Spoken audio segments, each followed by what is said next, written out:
So now Dr. Deep Chakravarti ji will be the chairman here, and our speaker, uh, Dr. Srinivasan Natarajan, Professor Neelam Pathak Madam from Ram Manohar Lohia, Awadh Vishwavidyalaya, and Dr. Harendra Tomar is leader business development. It means he is doing some.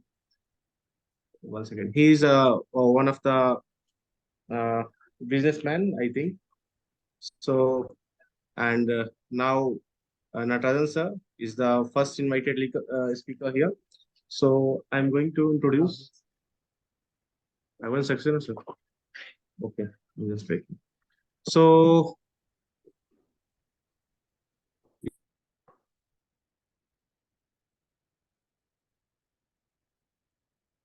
we are waiting to our chairman again here. So Professor Raghavendra sir, Raghavendra Saxena sir join here. So we are waiting.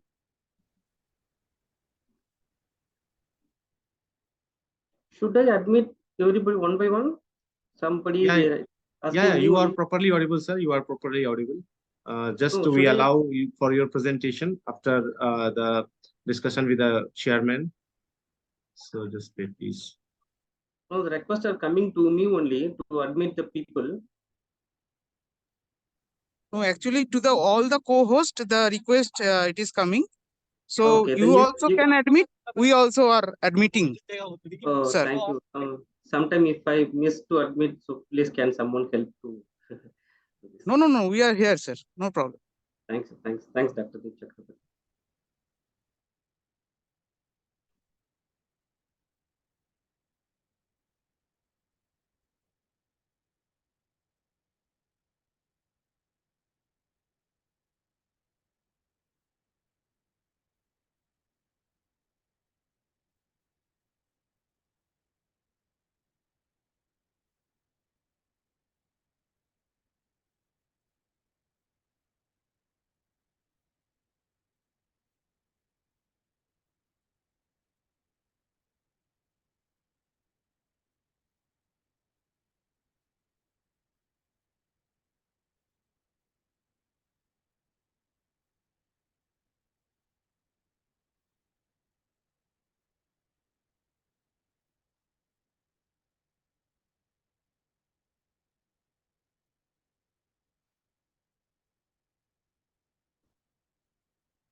Dr. Deep, can you give me just 2 minutes of time? I will be back. Just 2 minutes. Sure, sure, sure. Sure.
Thanks for the time. I came back. Okay, not mentioned, sir. So we are one chairman. So one by one, the students are joining, sir. Yeah. Joining. Good.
Okay, so sir, are we audible? Yes, sir, I'm audible, sir. Okay. Okay, so most welcome, sir. Professor Raghavendra Saxena, sir here. So he's a chairperson of this session. So he's a good researcher. He has it means almost more than 70 papers and 10 patents and around 5 books he published. He is the Amity School of Life Science in Biotechnology Department. So he's the chairman. So Dr. Raghavendra Saxena, sir, in this technical session, we have 3 invited speakers. First one is the Dr. Srinivasan Srinivasan Natarajan from Industry Hygiene Coordinator in TechFin Construction and Installation Company. And another one is the Dr. Neelam Pathak. She is the Professor, Department of Biochemistry and Dean Student Welfare, Director RAC at Ram Manohar Lohia Awadh Vishwavidyalaya. And third one is the Dr. Harendra Tomar from Sungrow, India, from India, Gurgaon. So we are going to start our session from our first speaker, Dr. Srinivashan Natarajan. So can you give your view about the our session about the energy? So after a few minutes of the view of the Dr. Raghavendra Saxena sir, we'll start the our session. Sir, please, sir. Raghavendra Saxena sir.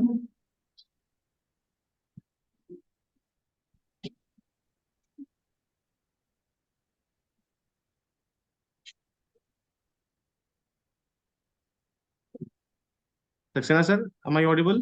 Yeah, yes, yeah, audible. Thank So you can very you much. give your one or two Yeah, lines of definitely. your view?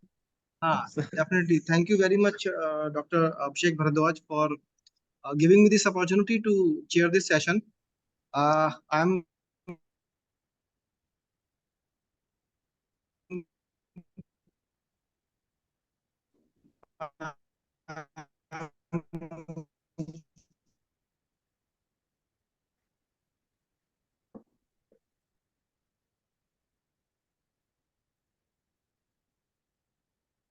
So, sir, okay, so is it any technical glitch, I think?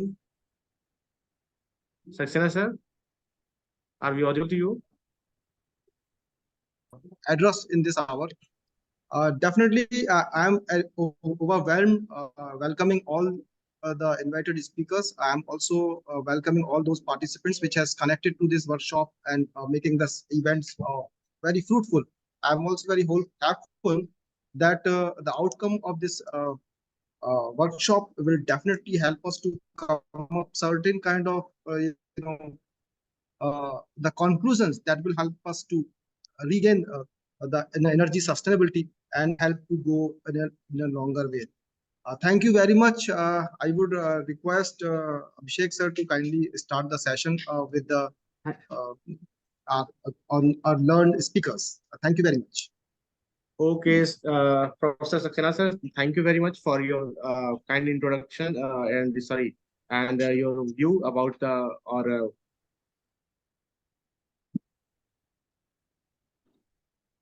Dr. Srinivasan, sir. But before it, we want to discuss, it means read about his CV.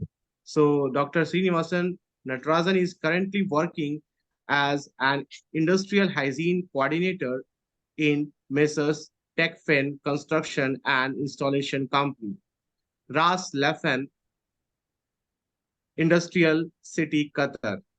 His working area is the hazards identification and control, risk assessment and mitigation of chemical, physical, biological hazards, and ergonomic safety inspection come auditing from the construction sites. Dr. Srinivasan has more than 17 years of the expertise in industrial hygiene, environmental management system, and teaching. He has served for the different type of industries like oil and gas, paints, automobile, food, pharmaceuticals, glass, and industrial sectors. Dr. Srinivasan has worked for Sri Ramachandra Institute, where he worked in the different prestigious project uh, association like ICMR, WHO, NIH, like that. So he also worked in the Niri, Chennai, Chennai. It is a part of the headquarter. So he has got his doctoral degree in the field of the environmental health engineering from the Sri Ramachandra University, Chennai, Tamil Nadu. Dr. Srinivasan has done diploma in the industrial hygiene from the Annamalai University, Chennai, Tamil Nadu. He's qualified Bosch, it means British Occupational Hygiene of Society, and he has so many such kind of the diploma and degrees. He worked with a very it means related to all standards related to the environment, and he has great experience in this field. So I requested to Dr. Srinivasan sir to start your lecture, please. Thanks, sir, for the splendid introduction, sir. I'm so overwhelmed with your introduction. I'm so happy about you for making it. So let me share the screen, sir. So You can share your PPT, please. Sir. Is it viewable, sir? Is my screen shared? It is visible. It is visible. Thank you. you. Can do in a full mode. It means presentation Yes, mode. let me Please try do. to do presentation mode. Now is it fine? Yeah, it is visible to everyone. It is very clear. Thanks a lot. Thank you very much for your things. So first of all, I want to thank all of you for giving me the beautiful opportunity. Special thanks to Kuldeep Dwivedi sir, Honorable Professor and Head, for giving me the opportunity and all the dignities present here. My special thanks to Dr. Deep Chakrabarti for recommending my name here, and all the speakers today and the previous sessions also, upcoming sessions also. I wish all the upcoming scientists, current scientists. So this is one of the biggest forum of my careers, I can say, to echo my voice into the scientific field. So thanks a lot. Thank you for giving me the opportunity. Today, I'm so interested to share some points I have gathered the knowledges to share with you all under the topic renewable energy resources, current trend and future plan of Gulf Cooperation Council. Yes, I am Dr. Srinivasan Natarajan. I am MSc PhD in Diploma Industrial Hygienist. I am Industrial Hygiene Coordinator, as Dr. Sir told me.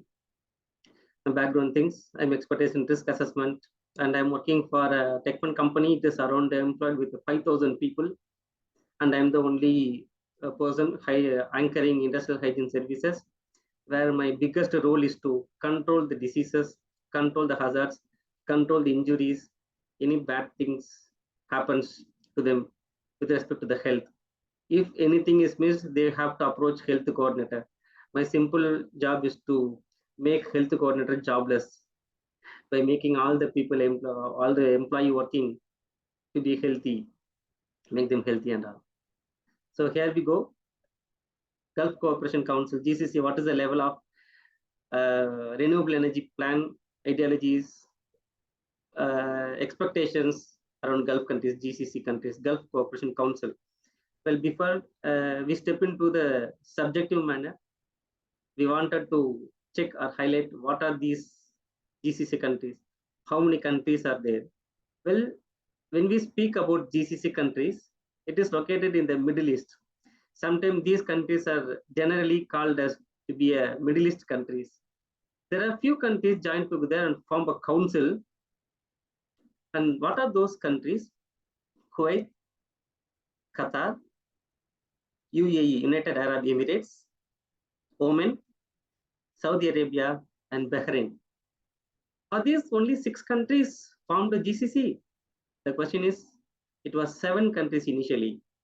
Iraq also was one of the part of these countries, but later on Iraq's invasion towards Kuwait, they were taken out from the GCC Council. So now they are 6 countries actively involved into the GCC Council. So there are some uniqueness to be there, right? When we form the GCC countries, they should have some identity, uniqueness, similarities, and when did they form? What are the prospectors of them? When we look at it, these were established in 1981 in Riyadh, Saudi Arabia. So then, the presidency of the council, it rotates annually. Sometimes it may not be annually. After 3 years, after 4 years, the presidency changes.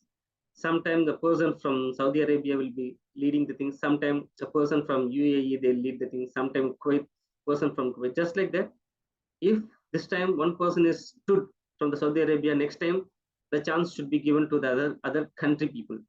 Just like that, the presidentialship, it will be rotates. It should be annually, but sometime they will continue their chair. And it meets every year just for the follow-up. What was the meeting happened? What was the plan? How it was executed? What was the challenges they faced? What was the economical burden they have faced? How these countries can help together to meet the criteria. So for this to do, every year they meet. All these countries, they are geographically proximity to each other.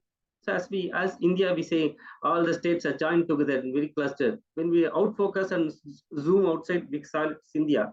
When we zoom in, we see different states: UP, Delhi, Punjab, Haryana, South India, something like that. Just like that, the proximity is so close to each other.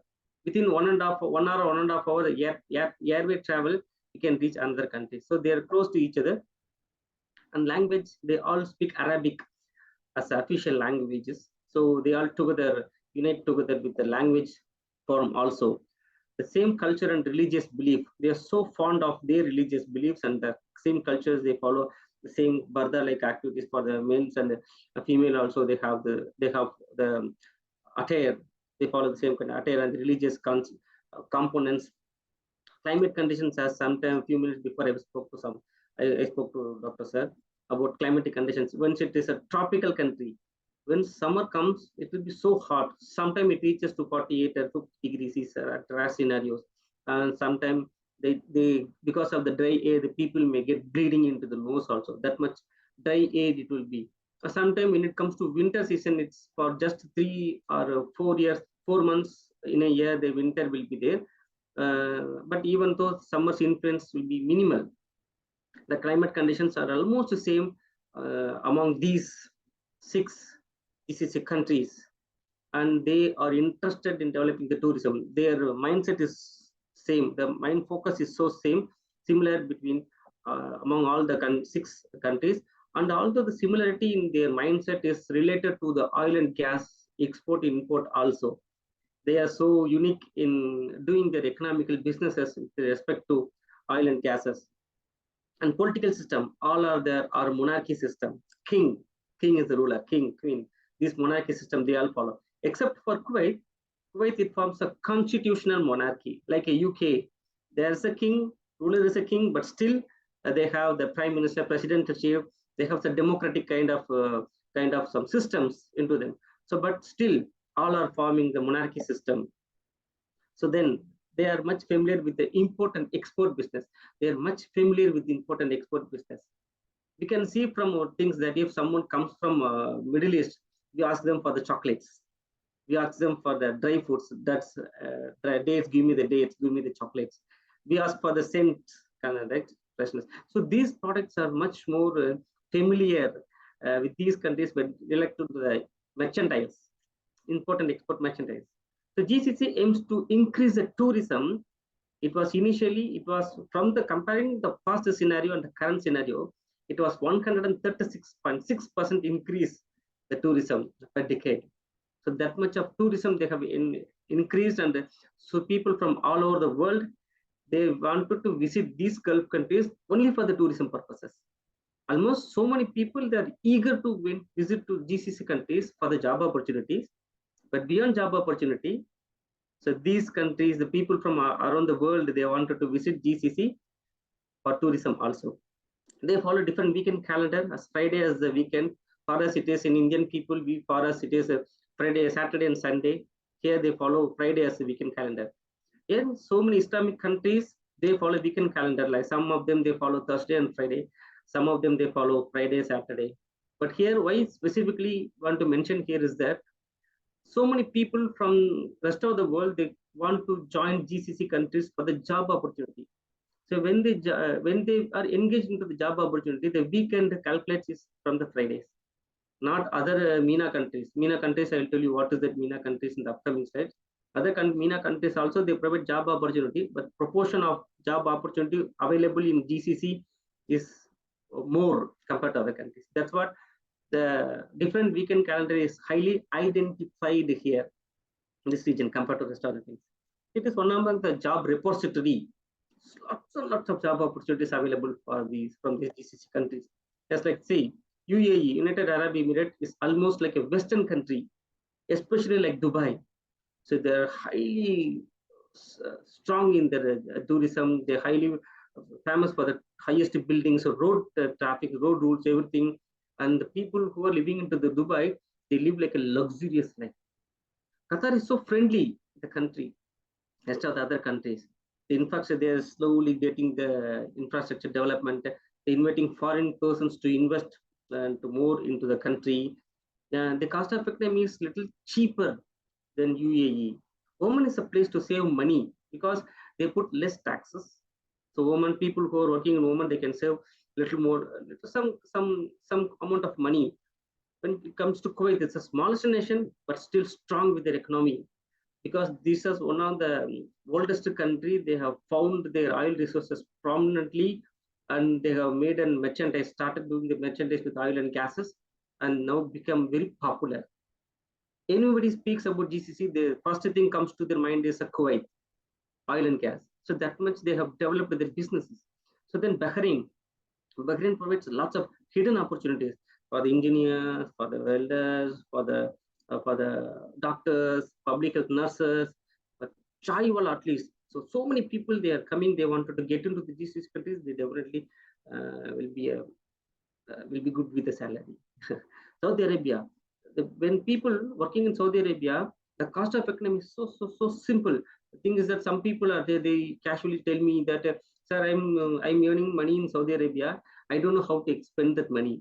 Whatever I am earning the money, however I spend, I'm having so much of money staying back in my hand. So I don't know how to spend it money. So that much of friendly life you will get in the Saudi Arabia. So this is the job opportunity. People from the young birds, they are always invited to the Gulf countries for any kind of opportunities are available, vastly available. And tourism. So they, apart from the naturally available like beaches, deserts, and all, the epic monarchies, these palaces and all, they have developed the tourism by themselves. So they have built highest buildings. They have made boatings and look sceneries available. They have constructed the building like a moon-like structure in Qatar, which we can see most of the buildings. The top terrace looks like a moon-like curvature structure. So from the top, anyone can see if their focus will be like a moon. So just like that, they had an eagerness to project their buildings to be in the moon shape. So just like that, they have made different type of tourisms available, and they're so eager into this. Well, let's get into the topic, socioeconomy of GCC countries. So how is the GCC socioeconomy? It follows. It is like when we see the MENA countries, Middle East and North African countries, so there are so many countries included in that, like Israel, Egypt, Iran, Iraq. Out of all the gross domestic product, GDP, main contribution of GDP into the MENA countries are coming from GCC countries. Out of those 6 GCC countries, Saudi Arabia contributes more for their growth because they themselves contribute 51% out of the 46 for the overall 46 contribution. 51% of GDP percent contribution is coming from Saudi Arabia itself, followed by UAE, followed by Qatar, then Kuwait, then Oman, and Bahrain. So how we can imagine how wealthy these countries are, how economically strong these countries are. Even though these countries looks to be small with their surfaces, so geographical surfaces, but they are so strong with this economical conditions. So now, economic status of GCCs with respect to the number of resources available. What are the resources available for the things, and how much production, how much of oil is being produced? We wanted to check the status. We can understand the point that sorry. So this right hand side, it explains the reserves, total reserves available, barrel of oil resources available. Left hand side, it explains the production of barrels. So out of top 10 countries listed here who has expertise in exporting crude oils, there are only 3 countries from the GCC region. They are included into the top 10 list. Those are Saudi Arabia, UAE, and Kuwait.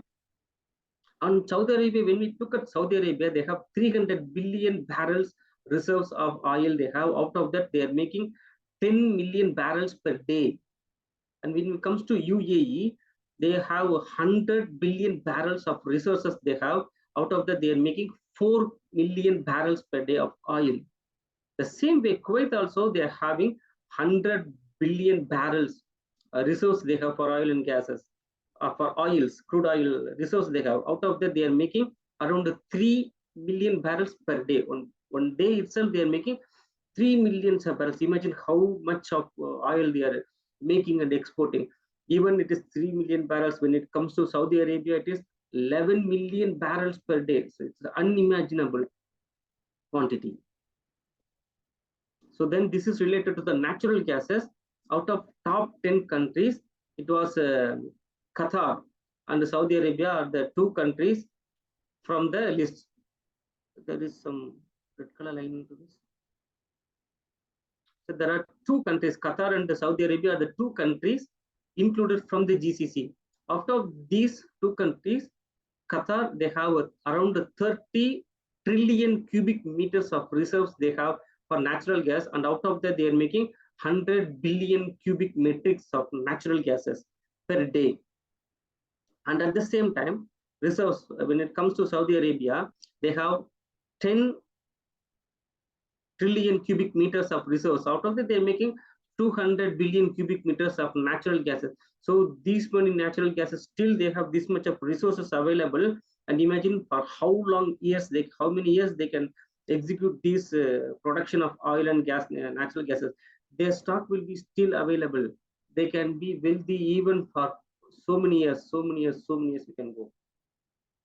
So this is comparison of the crude oil export and natural gas export towards the global forum. And GCC, when it comes to crude oil export, GCC Gulf countries contribute 29% of crude oil export all over the world. 29% of crude oil export is coming only from the GCC countries. The rest of the countries like OECD, America falls the second, Eurasia. OECD stands for Organization for Economic Cooperation and Development. Organization for the Economical Cooperation and Development. When it comes to natural gases, OECD, Europe, they contribute more percentage of natural gas export. Well, these GCC countries are now in action of making so much of, or in an action of establishing their businesses much bigger forum. So they are on the page now, including Qatar and Saudi Arabia. Middle East countries, they altogether they contributing 12% of natural gas export to the global forum. Here, the export. This table explains the crude oil natural gas export among GCC in 2021. So that there's a ratio. So Kuwait export of fossil fuels accounts for the largest central government revenue with UAE 39%, greater than 50% in Saudi Arabia, greater than 80% in Kuwait, Qatar. And out of these 6 countries, the share of hydrogen revenue in public, it is more for Kuwait. 90% hydrocarbon revenue with respect to public is there, whereas in Qatar it is 80% and Oman 70%, followed by rest of the GCC countries. At the same time, the scenario for this value of hydrocarbon revenue as per GDP percentage. Kuwait is standing highest, 45% GDP they are contributing from the hydrocarbon revenue, followed by Oman and Qatar, followed by rest of the GCC countries. When we come to the resource to production ratio, R by P ratio, we can see that Kuwait, they have 103% reserve by production ratio, which means they have 103 times higher reserves than the quantity they produce on a daily basis, oil production daily basis. Saudi Arabia, they have 74 times more reserves available in their country compared to the quantity, how much they produce per day. And UAE, they have 73 times more reserves available in the country for the crude oil. When it comes to natural gases, Qatar is the biggest country in the world. Now they have into the Guinness Global Record, they are saying that for the biggest manpower resources available in Qatar in the job opportunities from Qatar Gas, There's around 60,000 people are working in the biggest site where, yes, as I told, 60,000 people are working for the manufacturing of construction and manufacturing of Qatar liquid nitrogen gases. Their target is to make 3 billion tons of LNG liquid nitrogen gases at the end of 2028. There are so many countries, so many companies from all around the world. They came here to invest so much of money to the Qatar energy in their manufacturing these things. So these are the biggest manpower in the global level. Nowhere in the world we can see this much big manpower. So they have 144 times higher reserves of natural gas than the quantity of production they are making.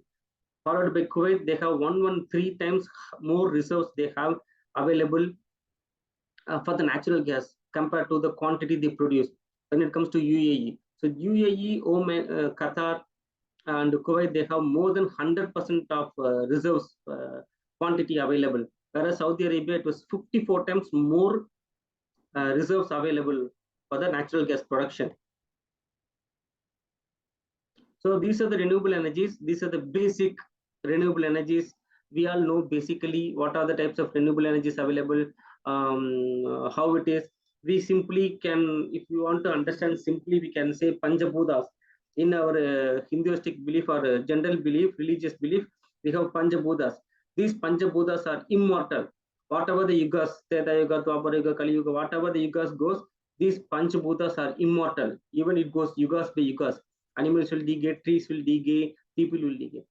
These immortal energy, getting energy from these immortal things, we can call it as renewable energy. What are these? Land, soil, water, fire, sky. So we're getting energy from these Panchabhutas. Any of the Panchabhutas, we just renew the energy. Simply we can say, so these are renewable energies. The different types of energies available are geothermal, solar energy, wind energy, hydrogen energy, bioenergy, means biomass, hydro energy, and ocean energy. So situation of renewable energy in GCC is that the International Renewable Energy Agency IRENA reveals the progress of renewable energy in Gulf countries. So even some of the points I have taken for this presentation, I have taken from this IRENA document also. This rely mostly on the fossil fuels. These GCC countries, they mostly rely on fossil fuels. Hence, impact on renewable energy is still needed to be established. This relates the CO2 and the greenhouse gases emission into the atmosphere. So these are the focal point of these GCC countries. This GCC region is highly vulnerable for climate change conditions. You see, when it goes to tropical, it is so tropical. When it comes to cold, it is so cold. So climate change and climate conditions are more noteworthy here. So they are into the focal point of the concern. So the high sea level, high air pollution, extreme weather conditions, urban heat island effects are the biggest threat into these GCC countries. Here, the electricity generation by fuel source percentage in the GCC countries. Out of all GCC countries, almost all the GCC countries except for UAE, they have made almost more than 90% of energies are made by the fossil fuels. Almost only in UAE, it was only 83%. Rest of the percentages are contributed from solar energy and nuclear energy. Well, we can understand that maximum number of energy gigajoule was manufactured from the fossil fuels because these are readily available resources. Fossil fuels, we can understand deep buried minerals from human, plant and animal waste for the millions and millions of years that we extract. How this happened, how many millions of years it buried inside, how we get the biomass, that is a different story. There is a history behind that. There is a different story that if we deal about the thing, it will take the presentation to the another forum. So that's what we limit ourselves with this knowledge alone. Fossil fuel is the maximum producing energy resources. When it comes to CO2 emission ratio, the trend of per capita emission of CO2 from GCC countries, it was compared with the rest of the countries. We all can see that rest of the world, they emit CO2 million tons to the very minimal level, below 5 million tons level, whereas we can compare these level to the rest of the GCC countries, it is far much high, much more higher. especially in Qatar, we can see that 30 million cubic tons of CO2 emission is happening in Qatar, whereas in Bahrain it is 25, Kuwait it is 23, UAE it is around 20, Oman it is 15, Saudi Arabia it is 12. So these million tons of CO2 emission is happening every day. So this is the problematic. In the previous years, nowadays, after they have implemented so much of ideologies, so much of plans, execution, so much of policies they have made, they wanted to control the emission of CO2 by some means. And one of the control measures is to the implementation of renewable energies from these countries. But even though the level of emission of CO2 in compared to the rest of the world is much more higher, this needs to be pulled down. For this, they are inviting so much of research people to work on it. The Curie, Qatar Energy Research Institute, they are inviting so many people's applications for the research, to conduct research on the renewable energy to make it to level to the global level. Now the energy transformation to the concern to these GCC countries. In search of this, some of the implementations were initiated for the development of innovative solutions of global relevance, such as early stage production of green hydrogens. Oman, Saudi Arabia, UAE, they've started the development of biofuel for aviation, renewable energy powered green city development in Neom area, production of chilled water for district cooling in Masdar city in UAE, desalination processes. Well, these are the things apart from the electricity generation, for which one, if I manufacture some of the renewable energy resources with a small quantity of energy, what I manufacture, what is the benefit I will get? Either I can make use of this whole energy for the desalination, or I can make use of whole energy for the aviation, or I can make the whole energy generated for the renewable energy for the urbanized city. Whatever is the biggest concern, it is based on the quantity of electricity generated from the renewable energy these countries are thinking about. Now this slide explains the per capita, the price range of for the start from the manufacturing, commissioning, execution, marketing. What is the range of United Cent per kilowatt per hour is being used, and for the different renewable energies, for the solar PV, solar CSP, gas, LNG, oil, coal, nuclear. When we see the lowest United Cents per kilowatt per kWh is being utilized for the solar PV, followed by gas, and the highest range falls between 2 to 10 US cent per kWh was noted for solar PV, and 7 to 15 US cent per kilowatt kWh was noted for solar CSP. And when we just move ahead, when we reach oil, it is between 7 to 15 US cent per kWh. The amount expense is happening for the manufacturing, execution, marketing, for the whole process of the amount of energy cost they're utilizing is this much. This slide explains the who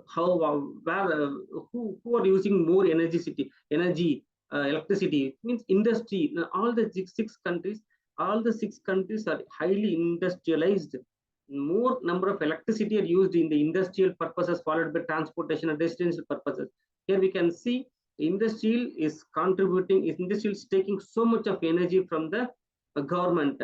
So for them to do so much of energy, electricity, we have to manufacture, we have to produce, and out of this, major portion of electricity is being utilized only for the industry. Only few quantity of electricity will be remaining for the rest of the things like household activities, commercial buildings, and all. So this is the capacity. Renewable energy generation in GCC as per 2022 data, 5673 megawatt. 5673 megawatt of renewable generation capacity they have. Out of that, UAE, they are making 3,592 megawatt of renewable energy generation they are making. Followed by Qatar, they are making 824 megawatt of renewable energy generation. Followed by Oman, 705 megawatt. Saudi Arabia, 443 megawatt. Then Kuwait, 97, and Bahrain. So these are the things they are making electricity generation. from the renewable energy itself. So this much of capacity they have, they intend to make this much of electricity from their region. And out of these 5673 megawatt, what is the splittings? We can see two solar levels, solar PV and solar CSP. Solar PV stands for, it allows the sunlight to fall on a solar panel and get absorbed by the PV cells into the panel. The electrical charge created inside will move in accordance with the internal electrical field, and it causes electricity. When it comes to solar CSP, it uses a mirror, intensifies the sunlight. How we take a lens, project the lens sunlight towards the lens, and the bottom fallen sunlight, it has the highest heat, and even it charges the paper. That much of heat, intensified heat will be there. Just like that, the heat will be focused on the mirror. That focused heat will be taken for the conversion of electricity. For that, 402 megawatt solar CSP is being used, followed by 67 megawatt of wind energy they are using, and the 57 renewable municipal waste. When they burn the municipal waste, what is the heat coming out? They wanted to convert the heat to the electricity, and by biogas. Apart from their having their own plans, they wanted to invest in other countries also. This GCC, because of their small geographical surface area, they wanted to invest for the wellness of the global, wellness of the wellness with the renewable energy, wellness for the control of CO2 emission, wellness with the control of GHG gases. They wanted to invest a lot of money what they earn to the rest of the countries. Just like that, they wanted to invest so much of money to the MENA countries, Middle East and North African countries. They are investing 1375 United US dollars into the MENA countries. They invest 1039 USD in South Asia. They invest 388 sub-Saharan African area. They are then followed by they contributing, they're investing 365 USD in East Asia and Pacific area, followed by Europe, North America, and the rest of the countries. You see, we can imagine, even they don't have the facility, they're not stopped by themselves. They wanted to explore their intention, explore their focus of controlling the global gas emissions by investing in other countries also. So just here is the split up of the MENA countries, which is like renewable energy based electricity generation capacity in MENA regions. So out of these MENA regions, there are so many countries, like the maximum number is contributed by the Islamic Republic of Iran, followed by Egypt, Israel, Morocco, Jordan, Iraq. They are making this much of electricity, and out of that, UAE and the rest of the GCC, they are contributing their level. They're contributing their level from the renewable energy based electricity generation. So they are making renewable energy based electricity generation. Their UAE is contributing 9%, and the rest of GCC contributes 5%. The renewable energy based the thing is, solar energy is notable natural renewable energy resources. Followed by this, wind energy projects are also the biggest concern into these countries. Even though the solar is the biggest resources, they have compared it with the wind energy. A lot many projects are under consideration using the wind energy. Growth of renewable energy project has grown up to 176 megawatt in 2013. Now it has increased to 5673 megawatt in 2022. Resources of concentrated solar power CSP are better in some locations of Oman, Saudi Arabia. Direct normal irradiation DNI was observed to be the best in Saudi Arabia locations. Water facilities available in sea and river beds for the installation of hydrothermal power into the GCC regions.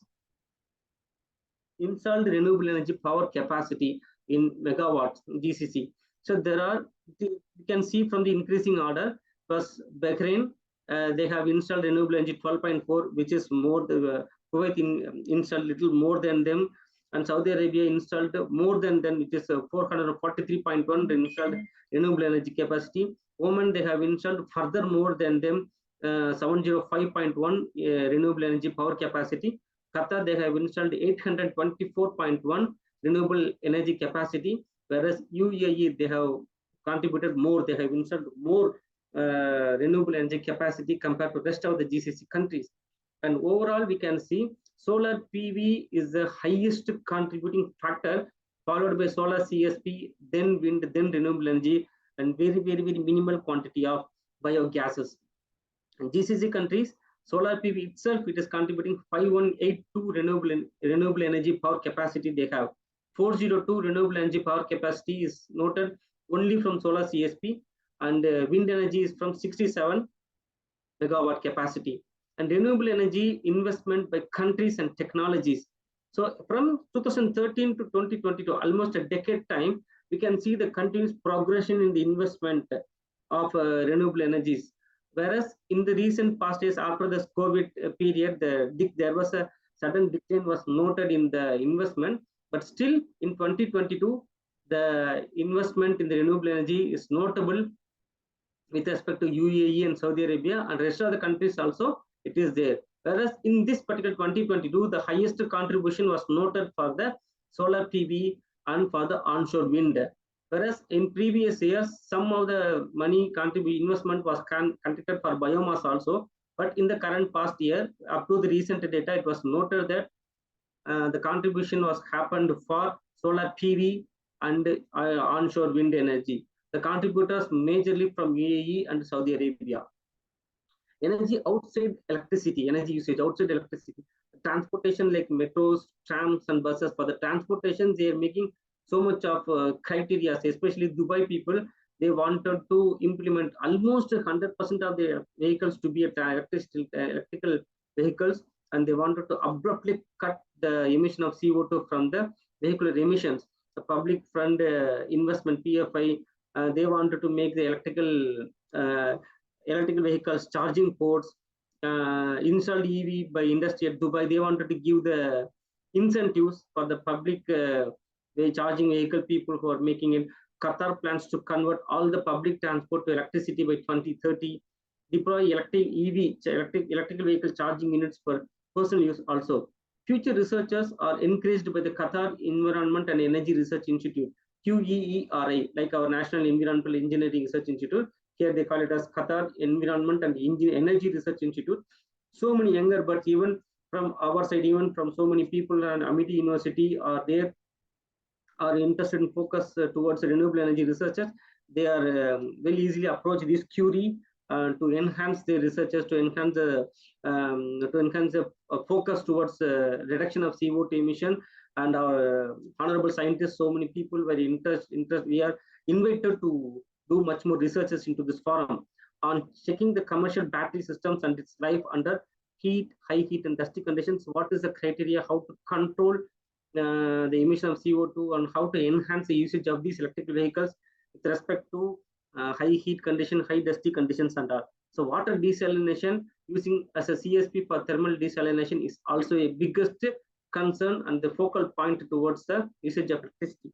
This slide is a very interesting slide, wherein there is a comparison of different renewable energy resources like solar PV, solar CSP, wind offshore, wind onshore.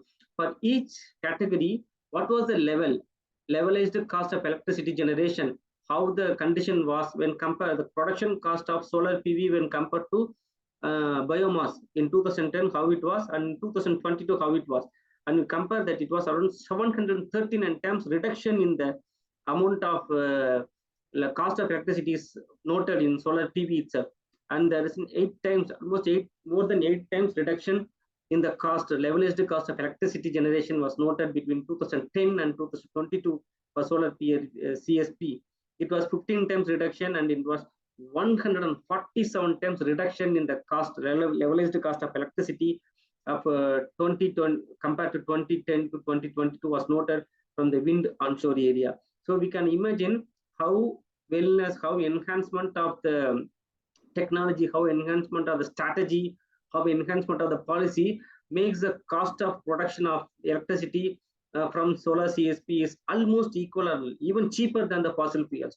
They are highly relying on fossil fuels, but after this situation, after the policies, stringent policies making, they have reduced the cost and make the cost much lesser than the fossil fuels.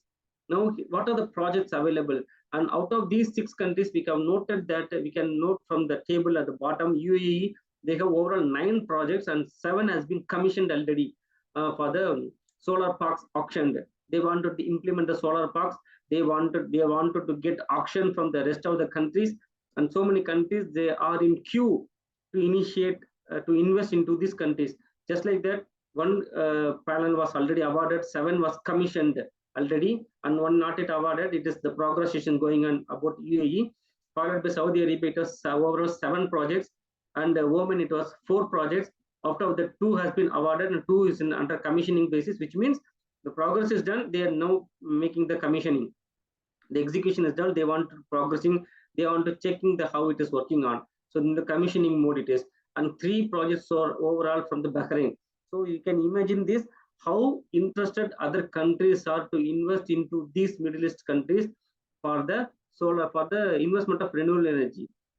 These countries are investing in other countries, these GCCs, and other countries wanted to invest themselves into the GCC countries. It's a give and take policy. The sovereign foreign wealth fund investment inside and outside regions.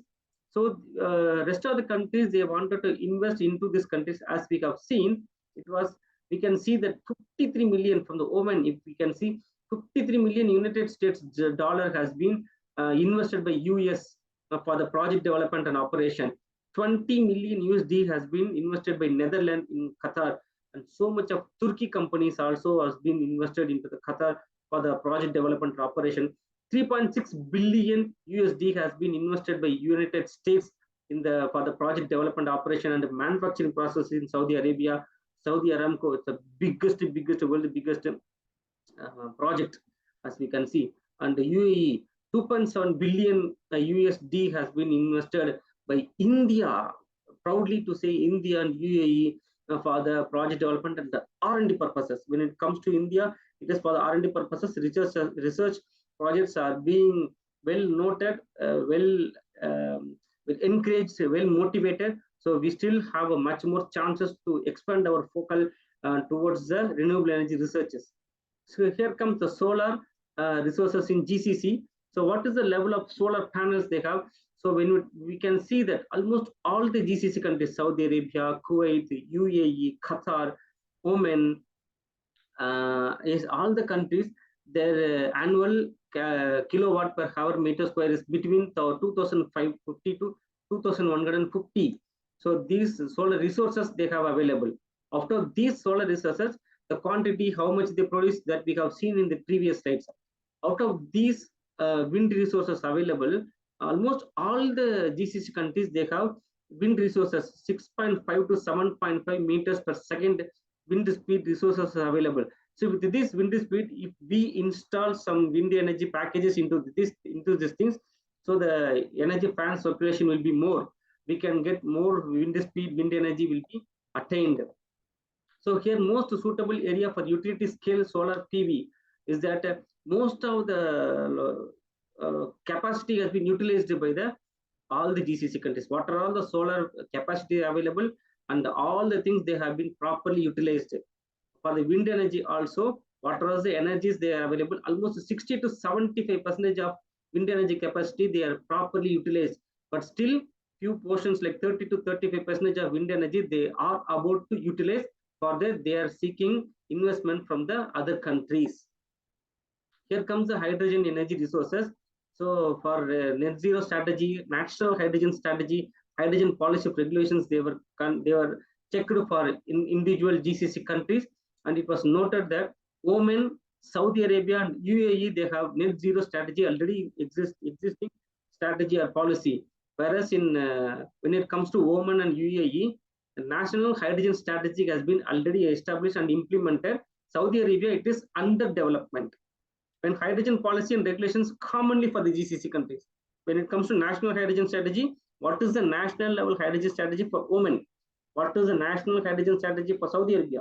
What is the national hydrogen strategy for UAE? That was considered. When it comes to overall hydrogen policy, the GCC countries policy they wanted to implement, they are checking with partial existing is there in Oman, whereas in Saudi Arabia it is under development, whereas in UAE that is already made. National level policies also made, GCC level policies also has been made. Hydrogen market by application and GCC wise, they wanted to make 7.5 million ton of hydrogen electricity has been utilized. Out of these 7.8 from the GCC countries, overall 7.5 million ton of hydrogen electricity has been used in the GCC countries.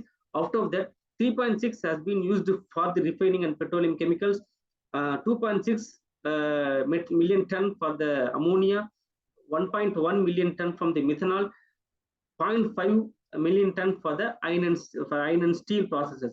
Out of these, 2.5 million tons has been contributed by Saudi Arabia, 1.7 from the Kuwait, 0.4 from Bahrain, 1.3 from Qatar, 1.0 million ton from UAE, and 0.9 from Oman. Other renewable energy resources in GCCs, hydro energy.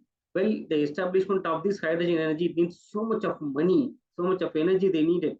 First hydroelectric power plant was established in Dubai. It has a production capacity of 250 megawatts with a storage capacity of 1,500 megawatts per hour. Its investment cost is AED $1.421 billion. Saudi Arabia has its target of making 1.5 gigawatt hydroelectric power as per the initiative of 260 megawatt of electricity. Kuwait has its total hydropower installed capacity of 0.1 gigawatt.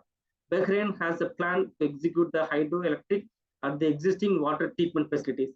It extends its plan to focus on constructing the dams and hydroelectric power plants to generate electricity, the river flow. The Oman has a plan to construct 250 megawatt of hydroelectric power city. Now the focus targets, key targets of each GCC countries on the climate change. When it comes to Qatar, from the right side to left side, left arm, increase in 2.4 gigawatt of renewable energy by 2030 has been planned by Qatar by the 25% reduction in 2030. Making 15% of renewable energy mix by 2030 was planned by Bahrain by the 30% reduction in 2035. When 15% renewable energy of total power by 2030 was planned by Kuwait, it is a 7.4% reduction before 2035. For the Saudi Arabia, 50% of electricity using renewable energy by 2030 is their target. By actions taken with reduction in 270 metric ton. Yes, please. Excuse me, sir. Please conclude, sir.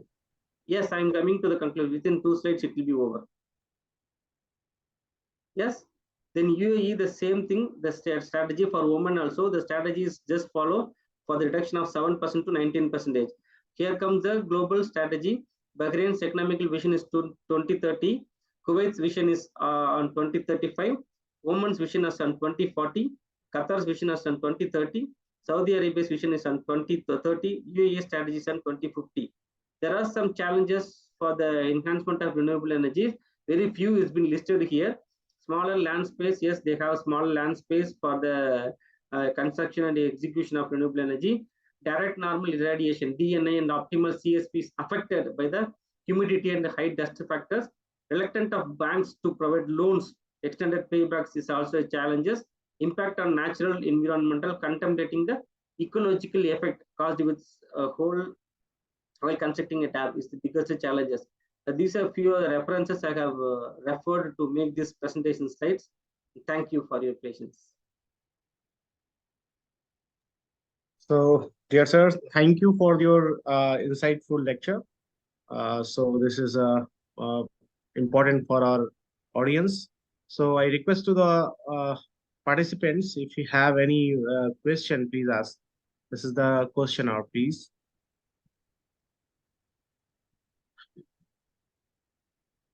Somebody asked me that if I have the PPT of this, yes, I can share the PPT with you all if the committee agrees.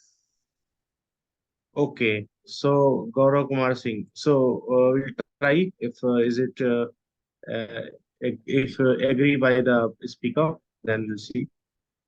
Okay, any other question? So thank you. I think there is no question. Sir, so Dr. Natarajan, sir. One person he has asked what is the difference between environmental management plan of India and Gulf countries. Environmental management plan in India, they both of the countries they deal with the greenery, control of greenhouse gases. When it comes to greenhouse gases, it will be the global forum. What way we can, whereas in India we can plant some trees, here it is not possible. When it comes to environmental, how to control the hazard leaches from the industry, that is the plan we can make. Whereas in India, how to plant the trees, what way we can plant the, how to scarp the rivers, making it wealthy, that can be possible. Well, we can speak in detail. Yes, yes. You can speak in detail, Thank you, Mr. Dr. Gaurav Srinivas. Kumar. Thank you very much. You have given a very nice presentation, given an overall scenario of the possibilities of current energy sources in GCC countries and their efforts which is being made to provide this alternative renewable energy sources. So definitely these efforts will help to reduce our dependence on conventional fuels. Thank you, Dr. Srinivas, for your nice presentation.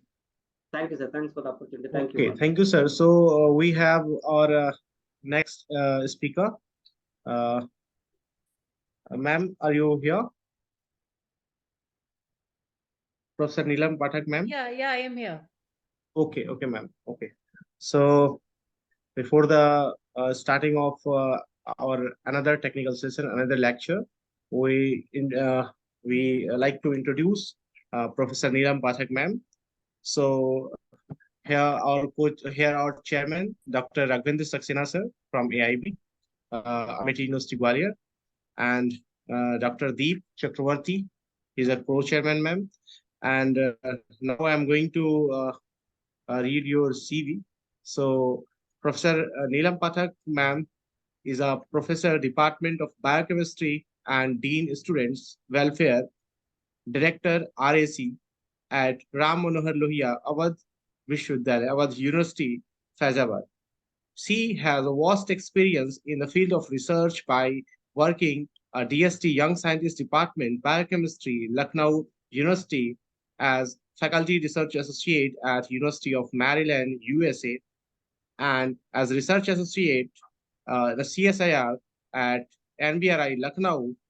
Dr. Pathak is a fellow Indian Society of Horticulture Research and Development and got felicitation for the achievement in the Higher Education Teachers Award under the Mission Shakti Abhiyan of UP state government by the district administration Ayodhya district in 2021.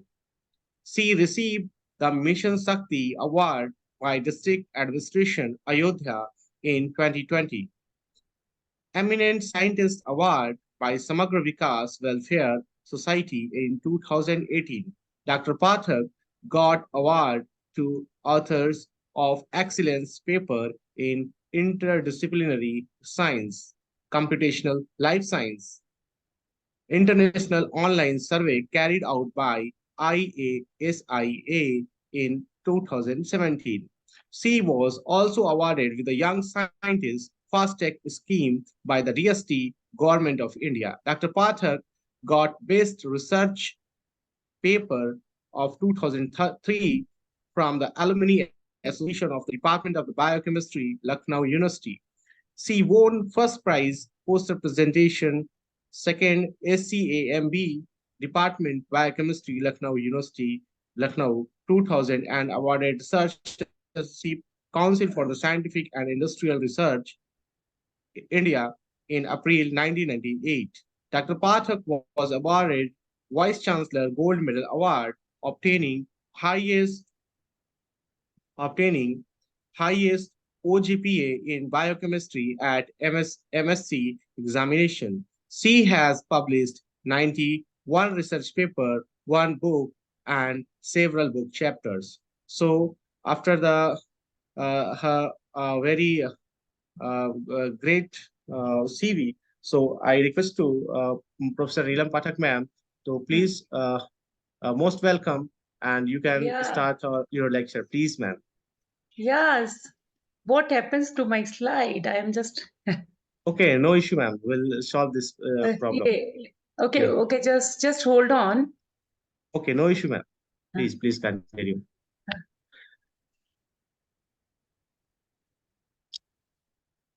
Just you take your time, please, ma'am. Yeah, just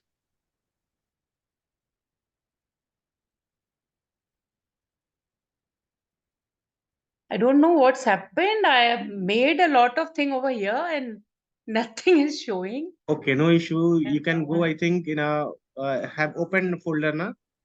So you Yeah, go no, this end. I have saved on desktop, but it's Okay, it might be virus. Please check if you Yeah. have any pen drive and anything. No, I haven't put in pen drive. I'm very, very, very sorry. What happened to this? Okay. No issue, ma'am. Okay, I will. Just search and try if possible. Then we'll Yeah, see. I'm trying.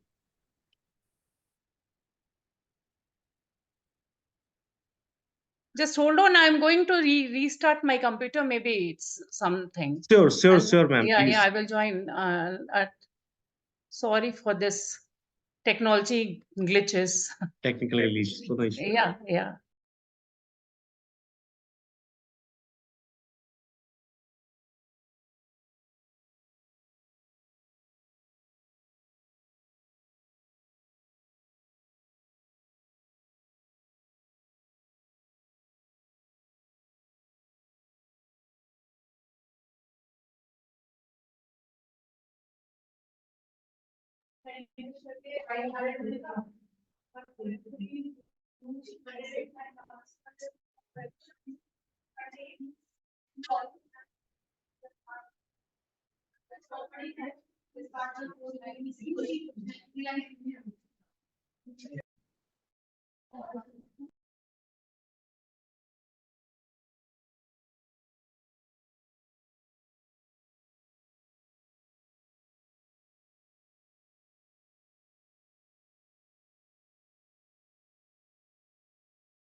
Any issue in connecting?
Hello.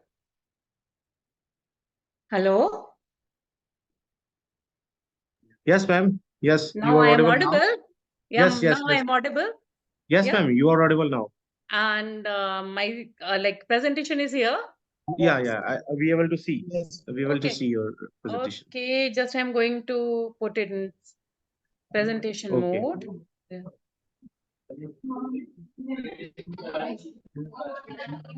Okay. After full Okay. mode, you can start, ma'am. Yeah. First of all, Yeah. like Fine. Fine I now. am very I'm very thankful to the organizing committee for providing me this opportunity and to discuss some issues related to fruit waste as a source for the renewable energy and health benefit. I am thankful to the chairperson of this workshop, Professor Dr. Anil Vashisht, Pro Vice Chancellor of MIT University, MP Gwalior. I am thankful to pattern of this workshop, Lieutenant General V.K. Sharma, Pro Chancellor of MIT University. Even I am thankful to Chancellor also, Dr. Asim Chauhan. I am thankful to co-chairperson, Professor Dr. MP Kaushik, and moreover, I am thankful to convener of this workshop, Professor Dr. Kuldeep Dwivedi, and organizing secretary, Dr. Rai, Dr. Mishra, Dr. Malik, and joint organizing secretary, Dr. Shukla, and Dr. Chakravarti, and Dr. Bharadwaj. And I'm also thankful to the session chairs of this session, Dr. Raghavin and Dr. Deep. And I'm life scientist, and I have tried to link this renewable energy with something related to my expertise of or my area. Basically, I am working on the horticultural crops. That's why I have selected this topic: fruit waste, a source for renewable energy and health benefits. Like you all know, the past decade has shown an extraordinary advancement in the food industry, making it fastest developing segment across the globe. And this fastest growth of the sector is linked with array of challenges, among which the two most prominent issues are the food safety and the food waste management. And according to estimations, one third of the food produced annually is either lost or wasted.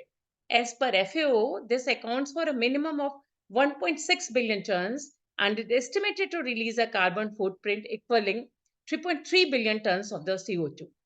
And food waste is termed as by the byproduct or residue derived from the processing of raw material into the higher value product. In the case of fruits and vegetables, this is quite high. Today, the management of waste is a major threat all over the world. Unless this waste is properly managed, it will become a major menace all over the world by polluting environmental resources like air, soil, and water, and increasing the economic costs associated with its transportation and handling in landfill. Beyond the environmental and the economic inputs, poor waste management also poses significant health impact, such as outbreaks of different kind of waterborne disease and also some respiratory diseases. Parallel to increasing waste generation, global energy demand also increased with an increasing rate of industrialization, urbanization, and continuous population growth.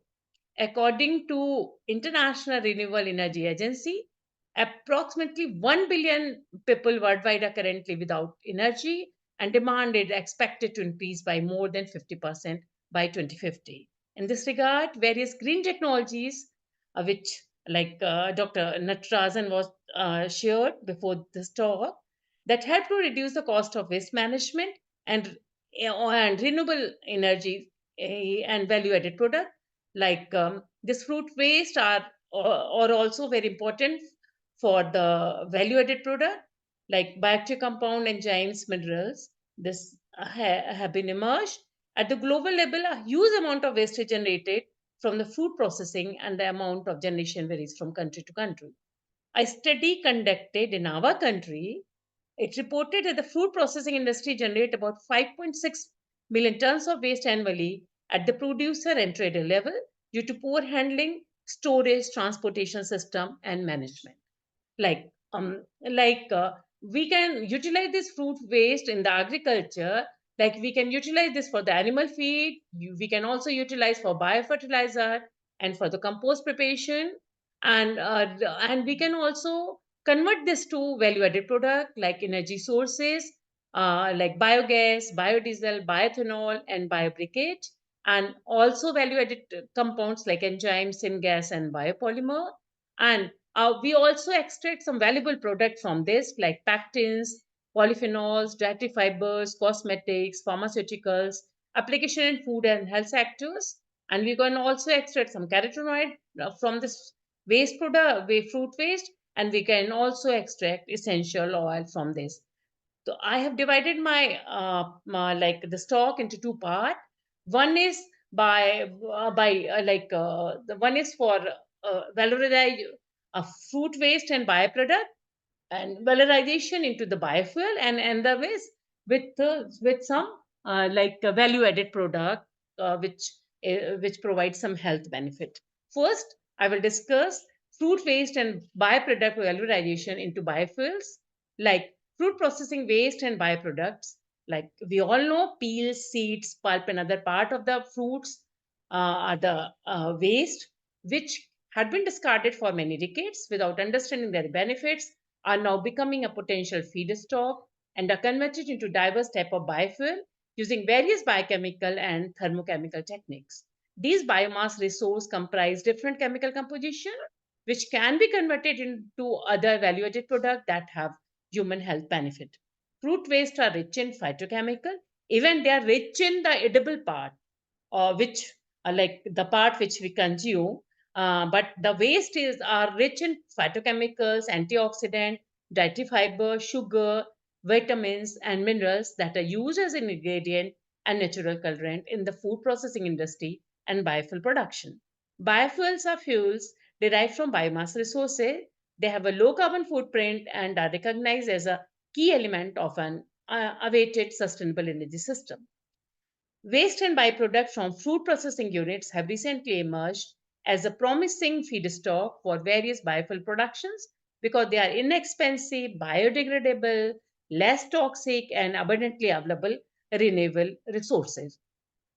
Like in this category, the first thing is the production of the biodiesel. We can produce biodiesel from using fruit waste and byproduct. And as you all know, you all are environmental scientists, biodiesel is a non-toxic, environmentally friendly, biodegradable, and renewable biofuel produced from plant and animal fats through the transesterification of triglyceride oil with alcohol in the presence of a catalyst. The continuous fluctuation in the price of petroleum-based fuels, as well as their global environment impact due to the emission of toxic pollutant, have prompted the search for the environmentally and economically sound alternative fuel sources. Biodiesel is among such fuels that are used in different transportation sector with different engines, either in their pure form and or blended with other diesel fuels in different proportion up to 30%. Up to like 30% we can use this thing. Okay, and trans-esterification, they are in trans-esterification, this shows the trans-esterification reaction in the biodiesel production process, like triglyceride, and here methanol can be used as a catalyst, and that will be converted into mixture of fatty esters and the glycerines, which are used as a biodiesel. And these are the summary of potential food waste, and their byproduct used as feedstock for biodiesel production by trans-esterification reaction. Like we can use sweet orange seeds, mandarin seed, bitter orange seed, moringa seed oil, jackfruit seed, mango seed oil, avocado peel oil, and these are the scientific name of these fruits. And these KOH are used as a catalyst, and finally we will have alcohol, which we can use as a biodiesel. Okay, now next is bioethanol production of fruit waste or by fruit byproduct. Like bioethanol, like ethyl alcohol, is an eco-friendly liquid biofuel that is produced primarily by the fermentation of different lignocellulosic biomasses that are rich in carbohydrate, sugars, starch, or some microalgae also. Various research findings reported that any fruit waste and byproduct which are rich in fermentable sugar and carbohydrate are potential feedstock, or we can say substrate for bioethanol production by fermentation. In this regard, several bioethanol production techniques such as simultaneous saccharification and fermentation, pre-hydrolysis simultaneous saccharification and fermentation, and simultaneous and co-fermentation have been developed and investigated. And these are the potential food waste and byproduct used for the bioethanol production. We can use papaya waste, and we can just use Saccharomyces cerevisiae, the common yeast, and we can produce bioethanol by fermentation, and we can use pineapple peel, and we can like use common yeast or cellulase from trichoderma or xylanase from thermomyces, and by yeast we can perform fermentation, and by taking cellulase from trichoderma or xylanase from thermomyces we can perform enzymatic hydrolysis, and we can produce bioethanol.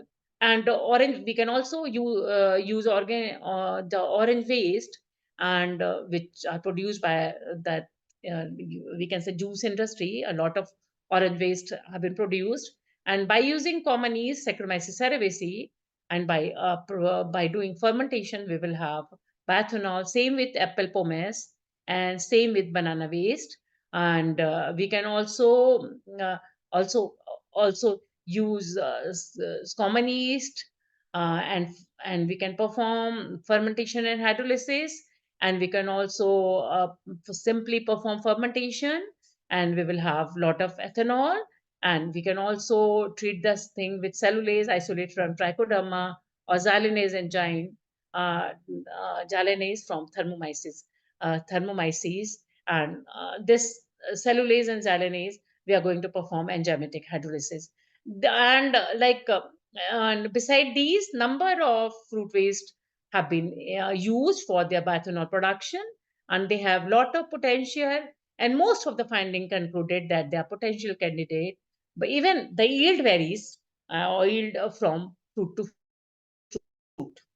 Beside bioethanol, we can also produce biogas production from fruit waste, byproduct, fruit waste or fruit byproduct. Biogas production is among technologies that enable the production of renewable and versatile energy sources through a process called anaerobic digestion. For many decades, biogas production has been limited to using, we all know, it was limited to using animal manure and agriculture residues as potential feedstock. But now we can use now people are using fruit waste or fruit waste and fruit byproduct. Different fruit waste are also potential candidate for biogas production. Considering the multiple functions and demand of biogas, feedstock from different sources, including waste from fruit and vegetable production and processing, have been investigated and have attracted interest due to their availability and high organic matter and moisture content. These are the stage of biogas production by anaerobic digestion. We can just have a biogas feedstock, and we will have carbohydrate, fats, and proteins.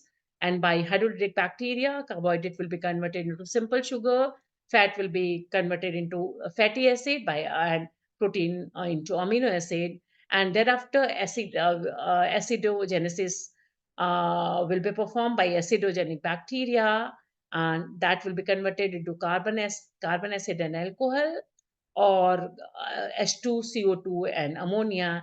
And finally, acetogenic bacteria will produce acetic acid, CO2 and H2. And finally, methanogenic bacteria perform methanogenesis, and methane will be produced, which can be used as the biogas.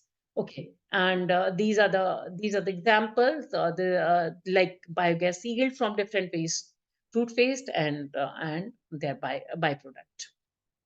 And this again the yield varies, but we can use a variety of like fruit waste, banana peel, citrus waste, mango peel, oil palm fiber, pineapple waste, and pomegranate. And the next is biohydrogen, which is a clean and renewable fuel that is produced from biomass resources by biological fermentation. Considering its higher energy content and wider application in many sectors like transportation, power generation, building heating, and new decarbonized industrial processes, currently its demand has increased by 4 to 5% worldwide. Understanding the resultant impact of using fossil fuel as feedstock for hydrogen fuel production, currently attention is diverted to using organic waste material due to their renewability and ease of access, and means of ensuring the transition to net zero emission by 2050. In this context, the increasing volume of waste generated from fruit and other agro-processing units is considered a good opportunity for biohydrogen production. For instance, a study reported 70.7% hydrogen production from banana waste using the in-liquid plasma method. Beyond reducing the cost of hydrogen production, utilizing organic waste, biomasses from different sources would help to achieve the target set by the ARENA to reduce the global average temperature to 1.5 degree as per the Paris Agreement. And beside these, besides renewable energy, we can also utilize fruit waste for sustainable production of pharmacological, nutraceutical, and some of the bioactive resources. Like India, which has a population of more than 1.4 billion, generates more than 0.5 kg of organic waste per person per day.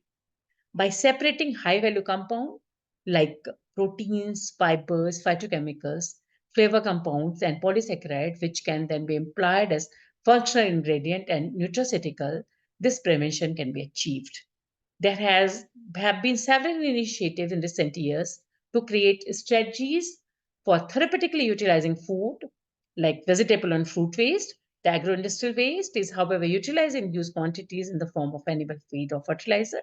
But beside this, we can also use this as a source for the production of pharmacological important things, nutraceuticals, and bioactive resources. Some recent reports showed that high value products were developed by these types of fruit and agro waste and used in regular human style, like we can use as a medicine, as a food item, and also as a cosmetics. Researchers are looking for natural bioactive substances for treating and preventing several human diseases. These substances efficiently interact with biological molecules, including proteins, DNA, and others, to achieve the desired effect, which are then used to create natural therapeutic. Like, according to the current research, consumers are becoming increasingly interested in food bioactives because of their potential to help people in various ways, such as preventing sickness and promoting good health. Among these nutraceuticals are therapeutic food that significantly improve one's health, increase our immunity, and prevent and cure several diseases. Phytochemicals, on the other hand, have a specific role in showing positive effect on the human health. Fruit waste provide a reliable source of secondary metabolite for the development of possible food additives, functional food, preservative, and nutraceuticals. Fruit and vegetable waste represent the simplest form of functional food because they are highly rich in several bioactive compounds. Fruit waste containing polyphenols and carotenoids should antioxidant activity and reduce the risk of acquiring certain type of cancers. The isolated bioactive molecules and byproduct can be used to develop several functional food in food processing industry and medicinal or pharmaceutical preparation. Pomaces and other waste from different food, like from apple, keep nutrient and bioactive substances, including phenolic acid, flavonoids, anthocyanin, and carotenoid, with a variety of biological functions. Some researchers have become increasingly interested in exploring the antioxidant effect of fruit waste, such as peel and pomaces. Antioxidant can influence the expression of transcription factors involved in the immune response, reduce pro-inflammatory cytokinin expression, and block crucial immune signaling pathway. Fruit waste extract also represent a novel strategy for combating harmful bacteria and viruses, but they can be used as an antimicrobial and they can be used as an antiviral. Uh, Now, polyphenols are secondary metabolites generated from various portions of edible fruit waste that include one or more phenolic groups. They not only have numerous human health, such as anti-diabetic, anti-cancer, antioxidant, and cardioprotective, but additionally they possess antimicrobial and antifungal as well as antiviral property. Several bioactive phytochemicals like flavonoids, phenolics, alkaloids, anthocyanin, and tannins are abundant in fruit waste. It showed a broad spectrum of antimicrobial activity against various pathogenic and multi-drug resistant bacterial strain.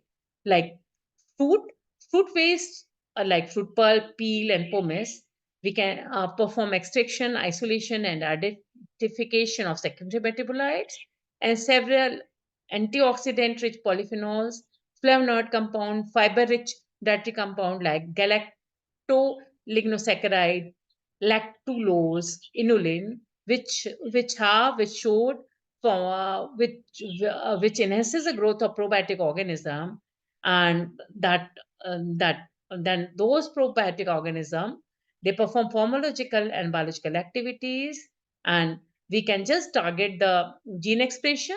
We can just downregulate several pro-inflammatory cytokines, enhances glucose uptake and insulin sensitivity. And this can also perform reduce serum cholesterol level, increase SDL level, regulation of blood pressure. These are like common problems of Indian population, like high BP and cardiac problem, and another is diabetic. And this can also they show potential antibacterial activity against pathogenic and non-pathogenic strain, and antiviral activity against several influenza virus.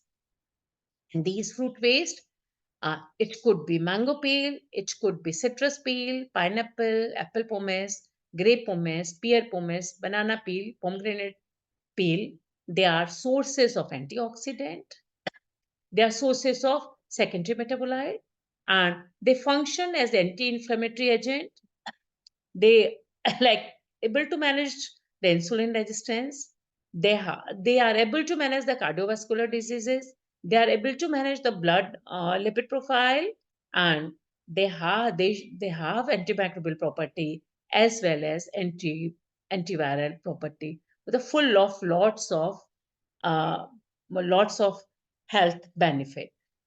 Okay, like these are some important food waste and their bioactives, like apple pomace. They have these various type of, we can say, phenolics like epicatechin, quercetin, glycosides, chlorogenic acid, fluorogen, and folate. Here again, pear pomace has number of things: orange peel, pomegranate peel, grape pomace, banana peel, pineapple peel. Like they have gallic acid, catechins, anthocyanin. These all are these all have antioxidant ability, and they provide number of health benefits to the human being.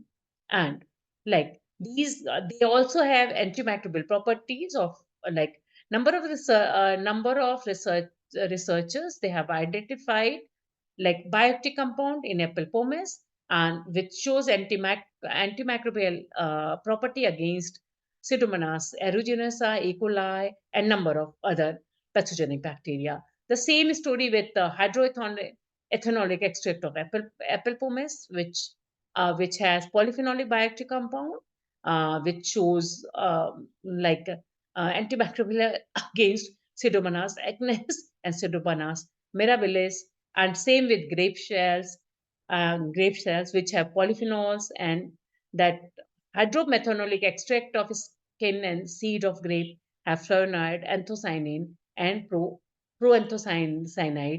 And the methonic extract of pomegranate, they also have flavonoids, anthocyanin, phenolics, alkaloid, and tannins. And ethyl acetate crude extract of pomegranate peel, it have phenols and flavonoids. Like the same with citrus peel, pear peel, and ethanolic aqueous ethyl extract of banana peel. They have various bioactive compound, and those bioactive compound, they show antimicrobial activity against various pathogenic bacteria as well as multi-drug resistant bacteria. And these, like they extract, they have some bioactive compound, and those bioactive compound, they show like antiviral activity for activity. And these all bioactive compound, they are secondary metabolites which are present in the fruit waste. Like here we can see ethanolic extract of pomegranate. They have punica calin, punica collagen, and urolithin A, which showed activity against SARS-CoV virus 2. And even the citrus peel, it has naringin and hespervetin, which has like antiviral activity against SARS-CoV-2. And these waste part of fruit, they have magical like compounds.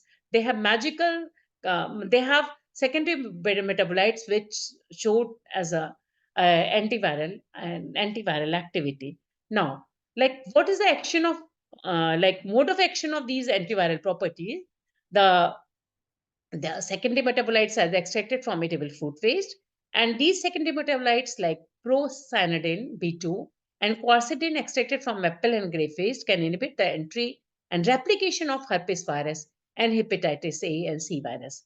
And LND, limonene, naringin, and hesperidin extracted from waste of citrus fruit showed anti-influenza and anti-SARS-CoV-2 virus action, antiviral effect of allergic acid, punica calin, and gallic acid from pomegranate peel extracts were found against adenovirus, SARS-CoV-2, severe acute respiratory syndrome, coronavirus 2, HSV, and herpes simplex virus. Actually, like the figure showed, like citrus, which has L and D, limonene, it just actually blocks it just provides the antiviral activity against influenza virus by by blocking the epidermal growth factor receptors. And even the N-butanol fraction ethyl and ethyl acetate fraction of pomegranate, it also shows the same activity. And the punica calagin, which is present in the pomegranate, it inhibits the activity of herpes virus, and just it acts as a herpes virus entry mediator, and it blocks the like entry of herpes virus. And the grape and apple, which has procyanidin B2 and quercetin, which also blocks the activity of herpes virus. And ellagic acid, punica calagin, gallic acid, and punica calagin, and urethane, it has ability. They have these compounds have ability uh, to uh, to inhibit the activity of adenovirus, and they actually act where at adenovirus receptors. And these compounds, they blocks the SARS-CoV virus 2, and they just works where at the ACE2 receptors, which have about this receptor we have heard a lot during during COVID timings. And thus grape grape have proanthocyanidin, and which blocks the activity of hepatitis A and C virus. We can see the antiviral potential present in this fruit waste, which we can utilize. We can also, beside this, antimicrobial and antiviral activity, we can also utilize fruit waste as a source of prebiotic. As per FAO and WHO, probiotics are beneficial bacterial strain that improve the host health when taken in sufficient amount. Several studies have been done to increase the growth of probiotics in food and nutritional items by supplementing them with prebiotics, which may be an approach to obtain health advantage. So basically, these we can use this fruit waste as a prebiotic. A prebiotic is a selective element that permit particular changes in the GI tract, microflora's composition and activity, both of which are advantages to the host well-being and health. Prebiotic properties are typically present in non-digestible polysaccharides and oligosaccharides such as galacto-ligosaccharide, fructoligosaccharide, resistant starch, lactulose, and inulin that are obtainable from variety of sources, including fruit and vegetable waste. Like we can use fruit waste, and they are the sources of various carbohydrates like sucrose, inulin, maltose, glucose, fructose, starch, galactose, and lactose, which can be used in the production of microbial biopolymer oligosaccharide, and they enhances the growth of probiotics. And we know the advantage of probiotic, like it improves our digestive health, it boosts our immunity, it manages antibiotic associated issues, and it prevents allergy, and it also lowers the cholesterol level, and it also prevents UTI and inhibits pathogenic bacteria. And beside these properties, we can also use fruit waste as value addition, like animal feed. We can utilize fruit waste as animal feed. We can also and which provide feed for the livestock. And we can also utilize as a compost, which is nutrient rich biofertilizer for garden and farm, as a natural dye for fabric, yarn, and artwork. And juice and smoothies beverage made from the food waste, vinegar, which is tangy vinegar for culinary work, biofuel production, renewable energy source, and secondary metabolites, potential application in various industry, including pharmaceutical. So these are the various value addition of the fruit waste, and we can utilize the fruit waste, and we can also add where in the waste management of this organic matter. And these we know that food processing waste and byproducts had been discarded for many decades without understanding their benefits, and now becoming a potential feedstock and are converted into diverse type of biofuel using various biochemical and thermochemical techniques. The fruit waste operate as enormous bioactive reservoir with various health promoting function. And fruit waste just like it has number of bioactive compound which act as a potential anti-inflammatory agent, and help prevent several cardiovascular disorder by modulating serum cholesterol. And additionally, the secondary metabolites show a synergetic role in combating hypoglycemic activity and regulate insulin resistance. And this fruit waste are rich source of secondary metabolite having antiviral and antibacterial potency, and basically antimicrobial potency.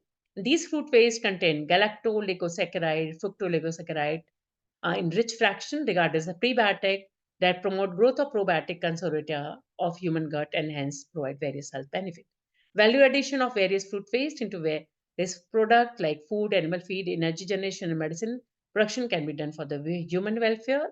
Reuse of various fruit waste towards sustainable use of these neglected bioactive chemicals and byproduct in diverse biological and pharmacological application that might help the world attain its zero waste objective and human welfare. We can have win and win situation. Like we can minimize the waste and we can also utilize the waste for human welfare. With this, thank I'm very much thankful to the organizers for providing me this wonderful chance to discuss few issues related to fruit waste with you guys. Thank you. Thank you very much, ma'am, for your wonderful lecture on the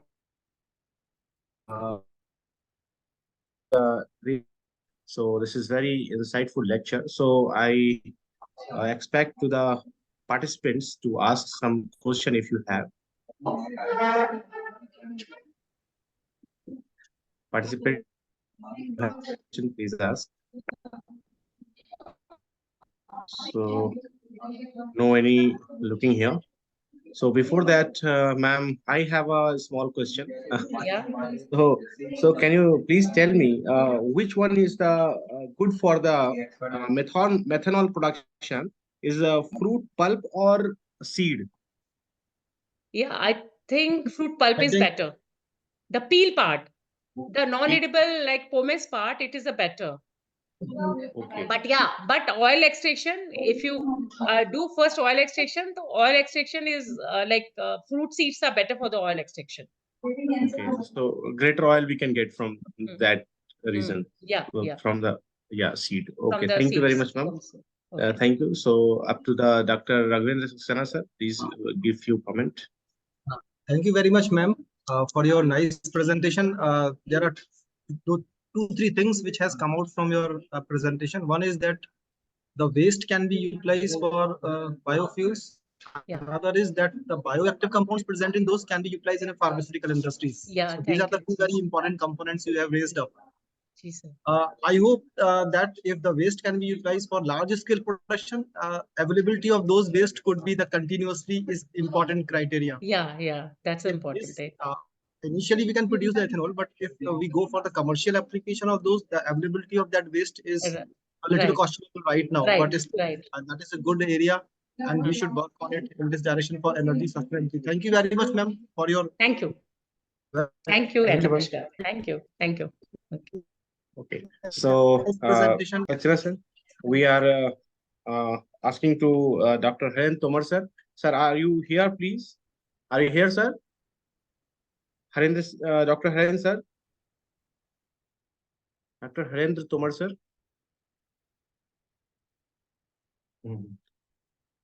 Hello. So, Dr. Haren, sir, here. So, are we audible to you, sir? Yeah, I can hear. Hopefully, Okay. you can hear me also. Yes, sir. yes. Okay, thank you. So, Saxena sir, here Dr. Saxena sir is the chairman here, co-chairman Dr. Deep Chakravarti, and I as a rep chair. So, I'm going to read your CV. So, Dr. Harendra Tomar is the leader business development for solar PV inverter and battery energy storage business at Sunglow, India. He is having total of more than 17 years in the renewable energy power industry with different companies like CPSU, SECI, and he has associated with SunGrow for more than 6 years. At SunGrow, he is responsible for the solar inverter, battery, energy storage system, business expansion, customer relation, specifically government agencies, reviewing analysis, renewable market policy, and feedback support, sales, and tech team for the business acquisition. So this is your wonderful, it means work in this area of the power. So we'll request to Dr. Haren sir to give your lectures, please. First of all, very much thank you to the faculty and all the guests and all the audience here. Just would like to give a small intro about the company and myself, so and then carry forward my presentation. Okay, so I'm representing a company, Sungro. This is the one of the global leader company in power conversion technology equipment manufacturer, like majorly in renewable energy, like solar inverters, wind energy converters, battery energy storage system, hydrogen manufacturing electrolyzers, EV products. Okay, so I just sharing my screen and give a brief presentation about, since we are more focused on the solar energy in India, so give a brief about how the solar industry is growing in India and globally, and what is the potential and how the policies evolving around the country. Maybe audience may get some insight to evolve in the renewable energy and especially in solar energy development. Okay, so I'm sharing my screen.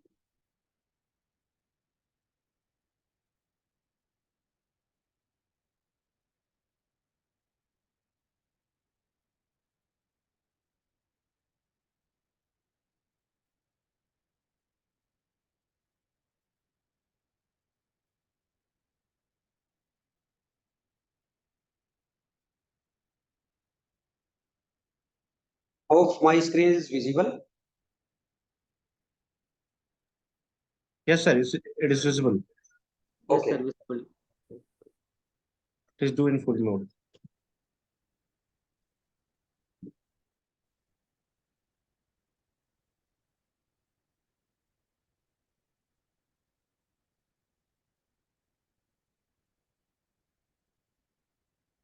Okay, so I just give a brief about the renewable energy and specifically for solar energy, how it is evolving and how the in last maybe 5-10 years the development has happened, and further how we can engage in developing solar projects in maybe some design aspect also. Along with me, my colleague Mr. Chiragi Jain is here.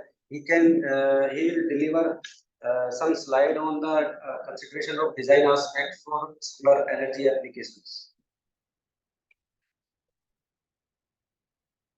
So nowadays, all we know that the major renewable energy sources which everyone is seeing around, it is the wind and solar. Apart from other energy sources, hydro is also a big source of renewable energy. But nowadays we can see major expansion or development in wind and solar energy developments. So if I talk about that in numbers, how the solar energy being developed. It is around 75 gigawatt of energy being produced in India.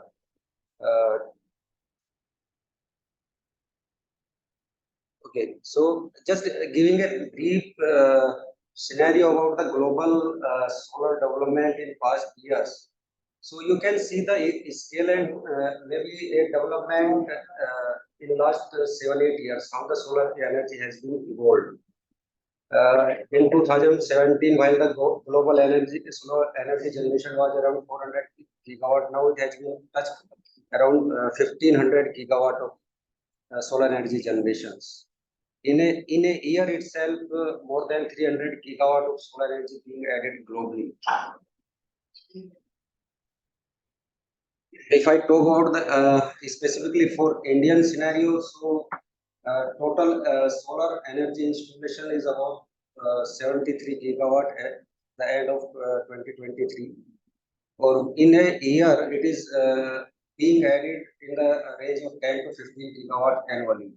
Last year, India not did, I can say, not done a good job in solar installation, but they still managed to install more than 10 gigawatt of solar energy. In that 10 gigawatt, around 30% energy is being added in the small scale projects, specifically for rooftop segment, which is, I think, related to all of us present in this gathering. So solar energy basically in India, we can divide into three parts.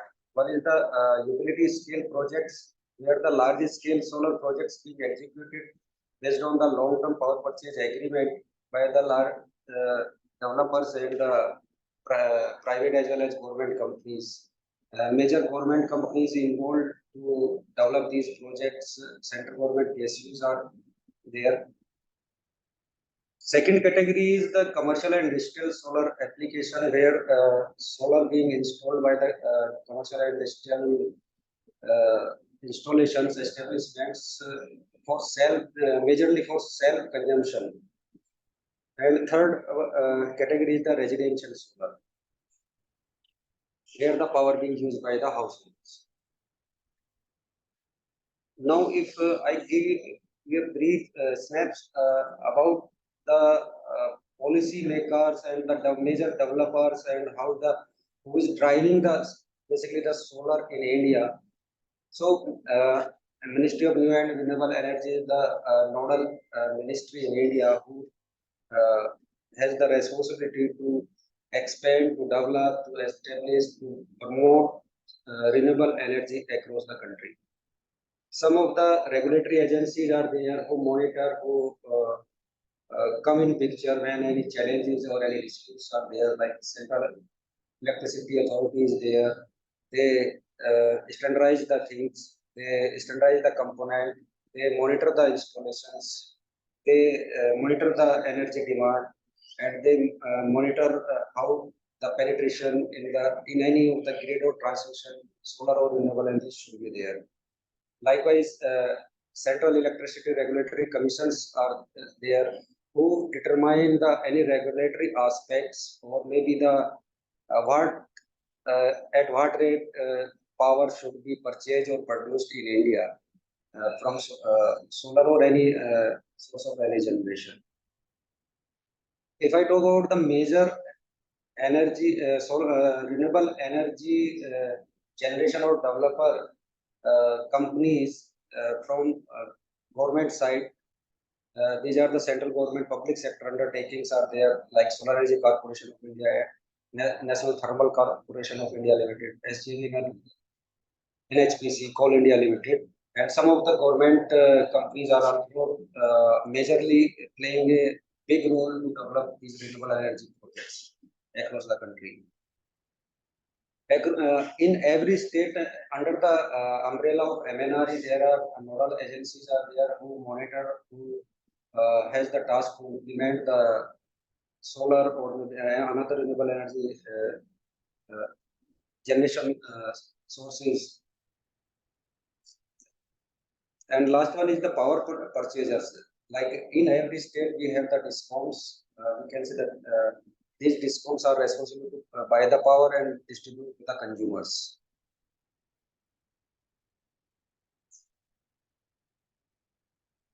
So how government is nowadays supporting the renewable energy, especially for solar energy? So you can see the scale how government is visionary and how they are looking to solarize the country. Government has set a target of more than 500 gigawatt renewable energy establishment by end of 2030. That is 2030. Typo error is mentioned. And solar target is around 380 gigawatt by 2030. In to promote this solar energy, government has come out with various schemes. One of the major schemes is the development of the solar park in gigawatt scales. In many of the states like Rajasthan, MP, Gujarat, there are area has been identified the government in 1,000 hectares and where gigawatt scales of solar projects being installed and already being installed. Where government giving some kind of financial support also to develop these infrastructure. Then developers comes and establish their solar projects. Then major scheme is Kusum scheme, which mandate to establish more than 35 gigawatt of the solar for specifically for farmers segment. And another major segment is a rooftop scheme where recently government has launched a PM Surya Ghar Muft Bijli Yojana. That is very lucrative scheme. I can say as a common man. And if anyone is looking to install a solar on their home, there any small officer or somewhere else, they can avail a big subsidy or maybe financing from government. Government directly giving financial benefit to the installers. In this scheme, if you install a 3 kilowatt of solar energy for self-consumption, you can get up to 78,000 of direct benefit from government. Some other schemes is being run by the government, like some performance linked incentive schemes, CPC schemes, where the manufacturing in India is being promoted. And some small kind of waiver like transmission charges and something like that being given to the generators. So if you see the potential versus installed capacity in India, right now it is around 73 or 74 gigawatt of the solar energy being installed in India. If we see the potential which is being observed or identified by the NITI Aayog, which is around more than 748 gigawatt. So solar energy can be installed in India. So right now we are just 10% of that potential being explored to installation of that solar energy.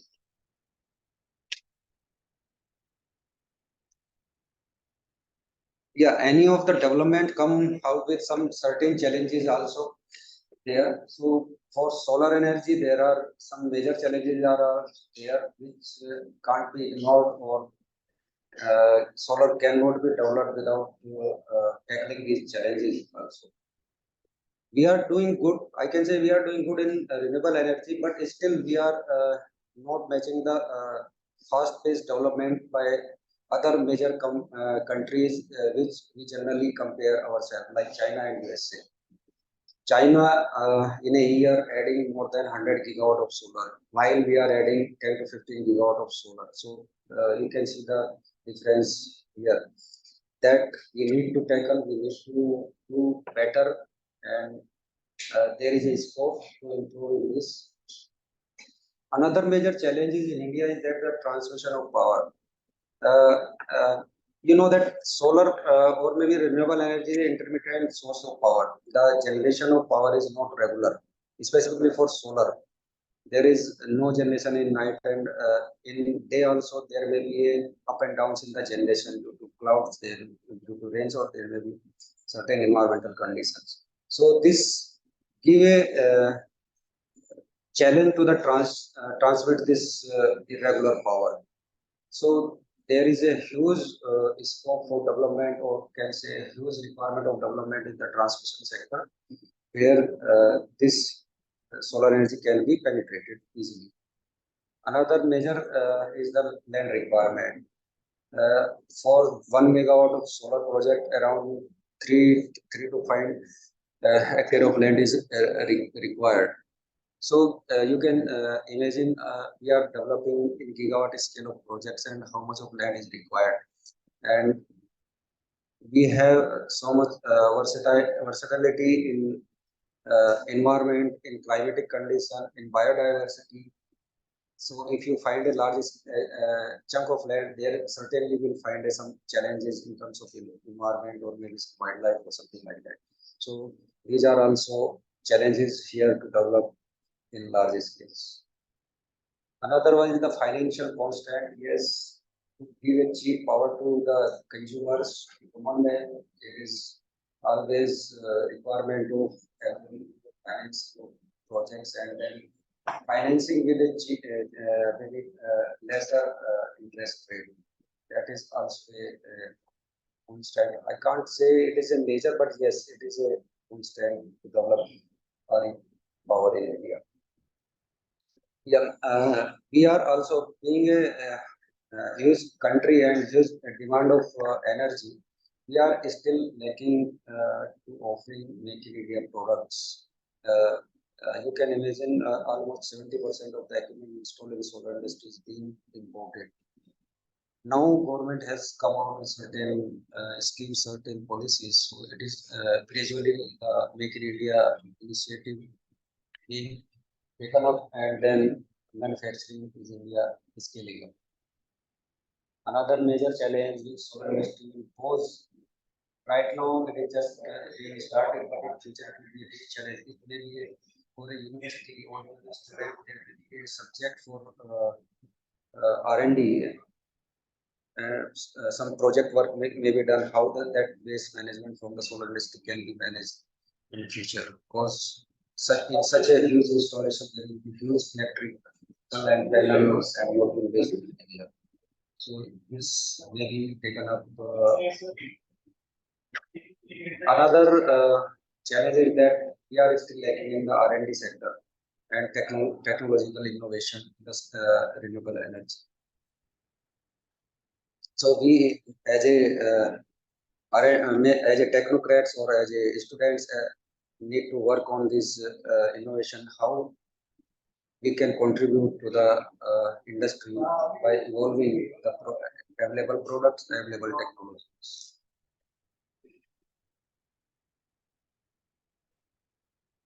Yeah, so now onwards, there are few slides are there where my colleague Mr. Chirag Jain is here with me. So he is going to explain the designing aspects of a solar project, which maybe a common man, if you want to install a solar on our rooftop also, or if you want to install for your university consumption in your premises, how and how much parameter and which parameter you need to consider to get optimized cost and optimized generation. So now I'm giving Okay. Thank you, Anandaji, for giving me this opportunity, and thank you this entire teams who arranged these sessions. So as Tomarji has shared a brief about the implementations of the solar policies, and they have given a brief about the challenges which we are facing in the current scenario market. So considering, like, if we talk about the solar PV project, so it is a very bigger scale project now happening in India. So as we discussed that 10 to 15 gigawatt we have already covered by year on year basis. So now we have to target to increase as per the potential. We are only just 10% of numbers. So we have to increase this potential to up to the level to fulfill the entire energy demand of our country. Also, now talking about, like, it's a I will give you a photovoltaic brief introduction that what are the basic ideas to select your equipment for the solar PV projects. It will help you for the design aspect and future any of the projects if you install.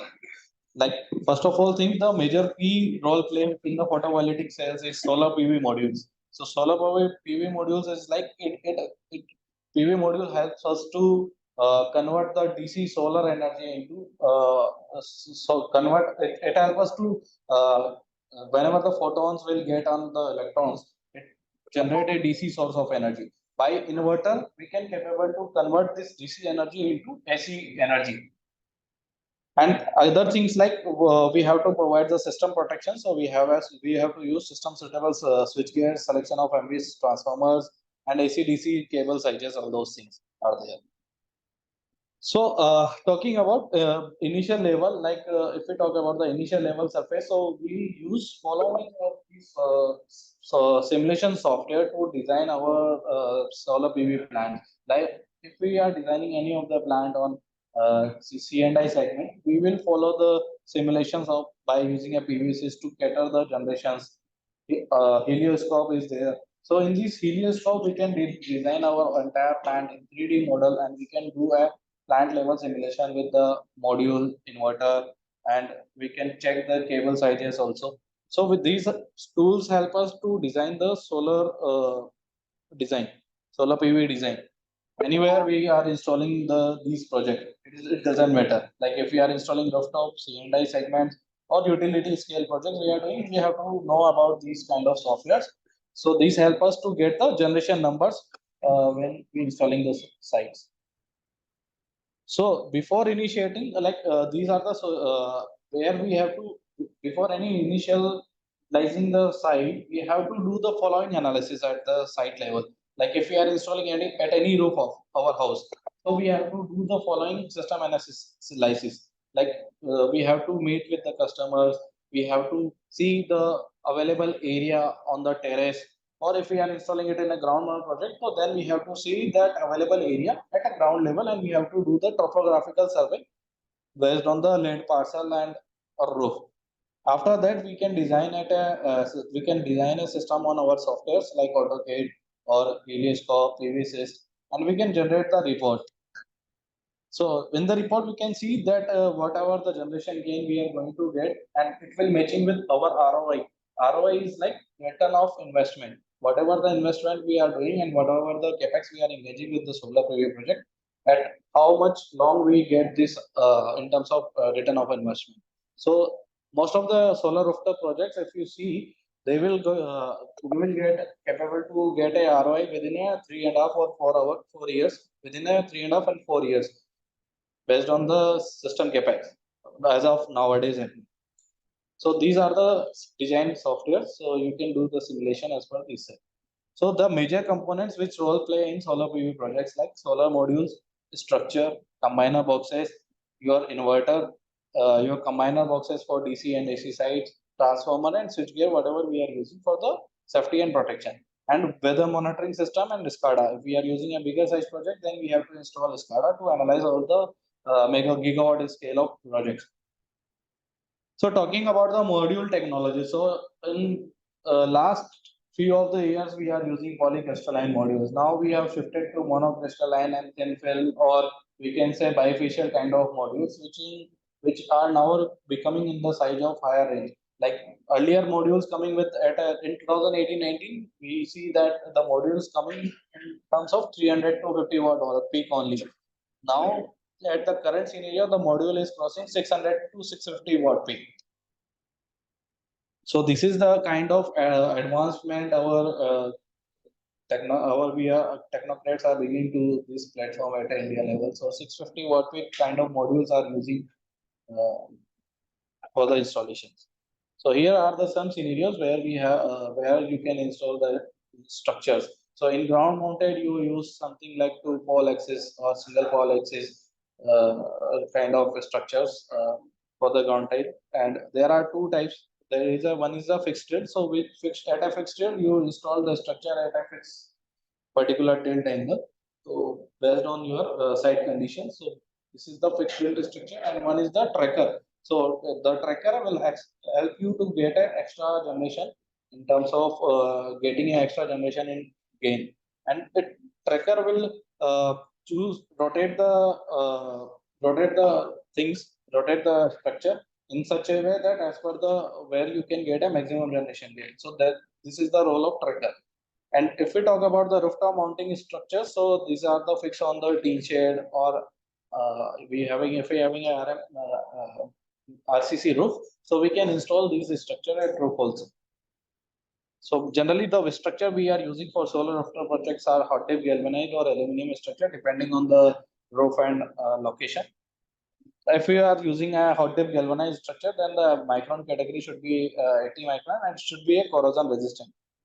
And the structure should be at least withstand 150 kilometer per hour speed, because of the wind speed in India, it's very huge. So we have to consider the designing in this one wind speed for the structural loads. So this is the just overview of the combiner box, in which we have used the fuses, SPDs, surge protection devices to protect the devices from the surges from DC side. And we also use the same thing for the AC side. It is named as a AC distribution box, in which we are using a MCCB and AC side SPDs to protect the direct lightning surges from the DC side or sustained feeder volts surges. So this is the just typical single line diagram of solar PV inverter, which helps whatever the PV module generate in the form of DC. So this inverter convert DC to AC conversion.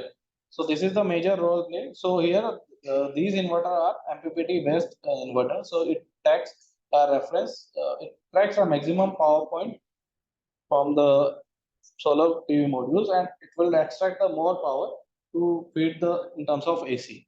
So this is the role of solar PV inverter. So in solar PV inverters, there are multiple inverters coming. If we talk about the residential inverter, so in residential, we install most of the project like 5, 10, 15, 20 scales of projects. So residential are up to 20 kilowatt maximum. After that, whatever the inverters are coming for the C&I segment. So in C&I or rooftop segment, we install more than 50, 100 kilowatts IO inverters. So we having a complete range. So string 10 to 150 kilowatt inverters are there. If we talk about the central inverter, which is used for the utility scale, in string also we having a utility scale inverter. So you can consider it as per the site condition. So there are two things in the string utility scale inverter and one central inverter. You have to consider based on your land parcels. Like if you having a undulated land, then in that scenario we suggest to use utility string inverter, because it's having a higher number of MPPTs. In central inverter, we having a limited number of MPPTs. If we having a flat land or land parcel similar to flat, then we can use central inverters. So this is the typical system SLD for the solar PV project, in which modules are there, combiner box, where is the inverter, and from there transformer has been set up, and from there RMU it will take out the output. So transformer is the used for stepping up and step down the things. So generally as per the inverter output, it can be step up to further HV levels. So these are the switchgears which are used in the HV side, 33 levels or 11 kV, 6.6 kV kind of cell. So we have generally used ACV, VCVs kind of circuit breaker for HV side protection. So this is a general schematic for utility scale, where we LV to MV kind of happening. So here you can see the 63125 inverters are there, and one transformer is being set up for stepping up the voltage up to 35 kV. And here you can see the local SCADA is being connected to cater all the parameters of inverters, or whatever the generation parameters, we can take it and we can see it in remote monitoring also from SCADA. So these are the weather monitoring stations. So these weather monitoring stations generally used for evaluating the irradiance level of site, wind speed, solar temperature sensors are there. So there are multiple sensors. From these sensors, we can capable to know that what kind of irradiance is available at the particular site specific condition, and we can cross-check it with the output of the PV fields. So this is a kind of monitoring platform where we can get, this is a SCADA, system acquisition data analysis. So where you can see all the parameters of renewables. Even if you want to add wind, biomass, or solar, you can add it with this SCADA, and you can see all the parameters in single portal at local warehousing. And whenever you are designing any of the projects, so we have to follow the following standards which are applicable as per the Indian standards and IEC standards. So we use, for as we talk about the module safety, solar panels safety, we are using 61730. So these are the major IEC certifications which is required for inverter OEMs. And even whenever we installing any solar PV project, so we have to address all the local installation guidelines also. So that's all from my side. Thank you so much. It was a very nice, good afternoon, sir. First of all, nice. Yeah, How are you, sir? कैसे हैं आप? good. So it was very nice, sir, and thank you that you bring a very good the technical person along with you. So the participants get the full insight about the solar technology and all the things. So I am very much thankful. Now the co-chairman of the session and the chairman of the session will take. So if any Okay. audience want to ask something, we. So if hello participants, And audience, say if you have thanks, any sir. Say question, thanks please to ask. your colleague also from my side. Thank you, sir. Thank you. Have any question? I think no. So there is no any question visible on a screen or in comment. So thank you for your insightful lecture. This is a very good lecture that is technical, which definitely helpful for our participants, researchers and scientists who are working in the field of solar power. So I request to the Dr. Raghvendra Saxena sir, who is the chairman of the session here. So I request to give few comments over there, please.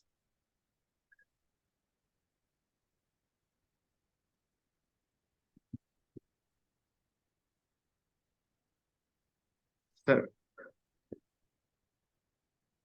are you audible, sir? We are audible. Hello, sir. Raghavan sir, you are muted. Saxena sir, you are mute. You are on mute, sir. Okay, is it okay now? Yes, you are audible.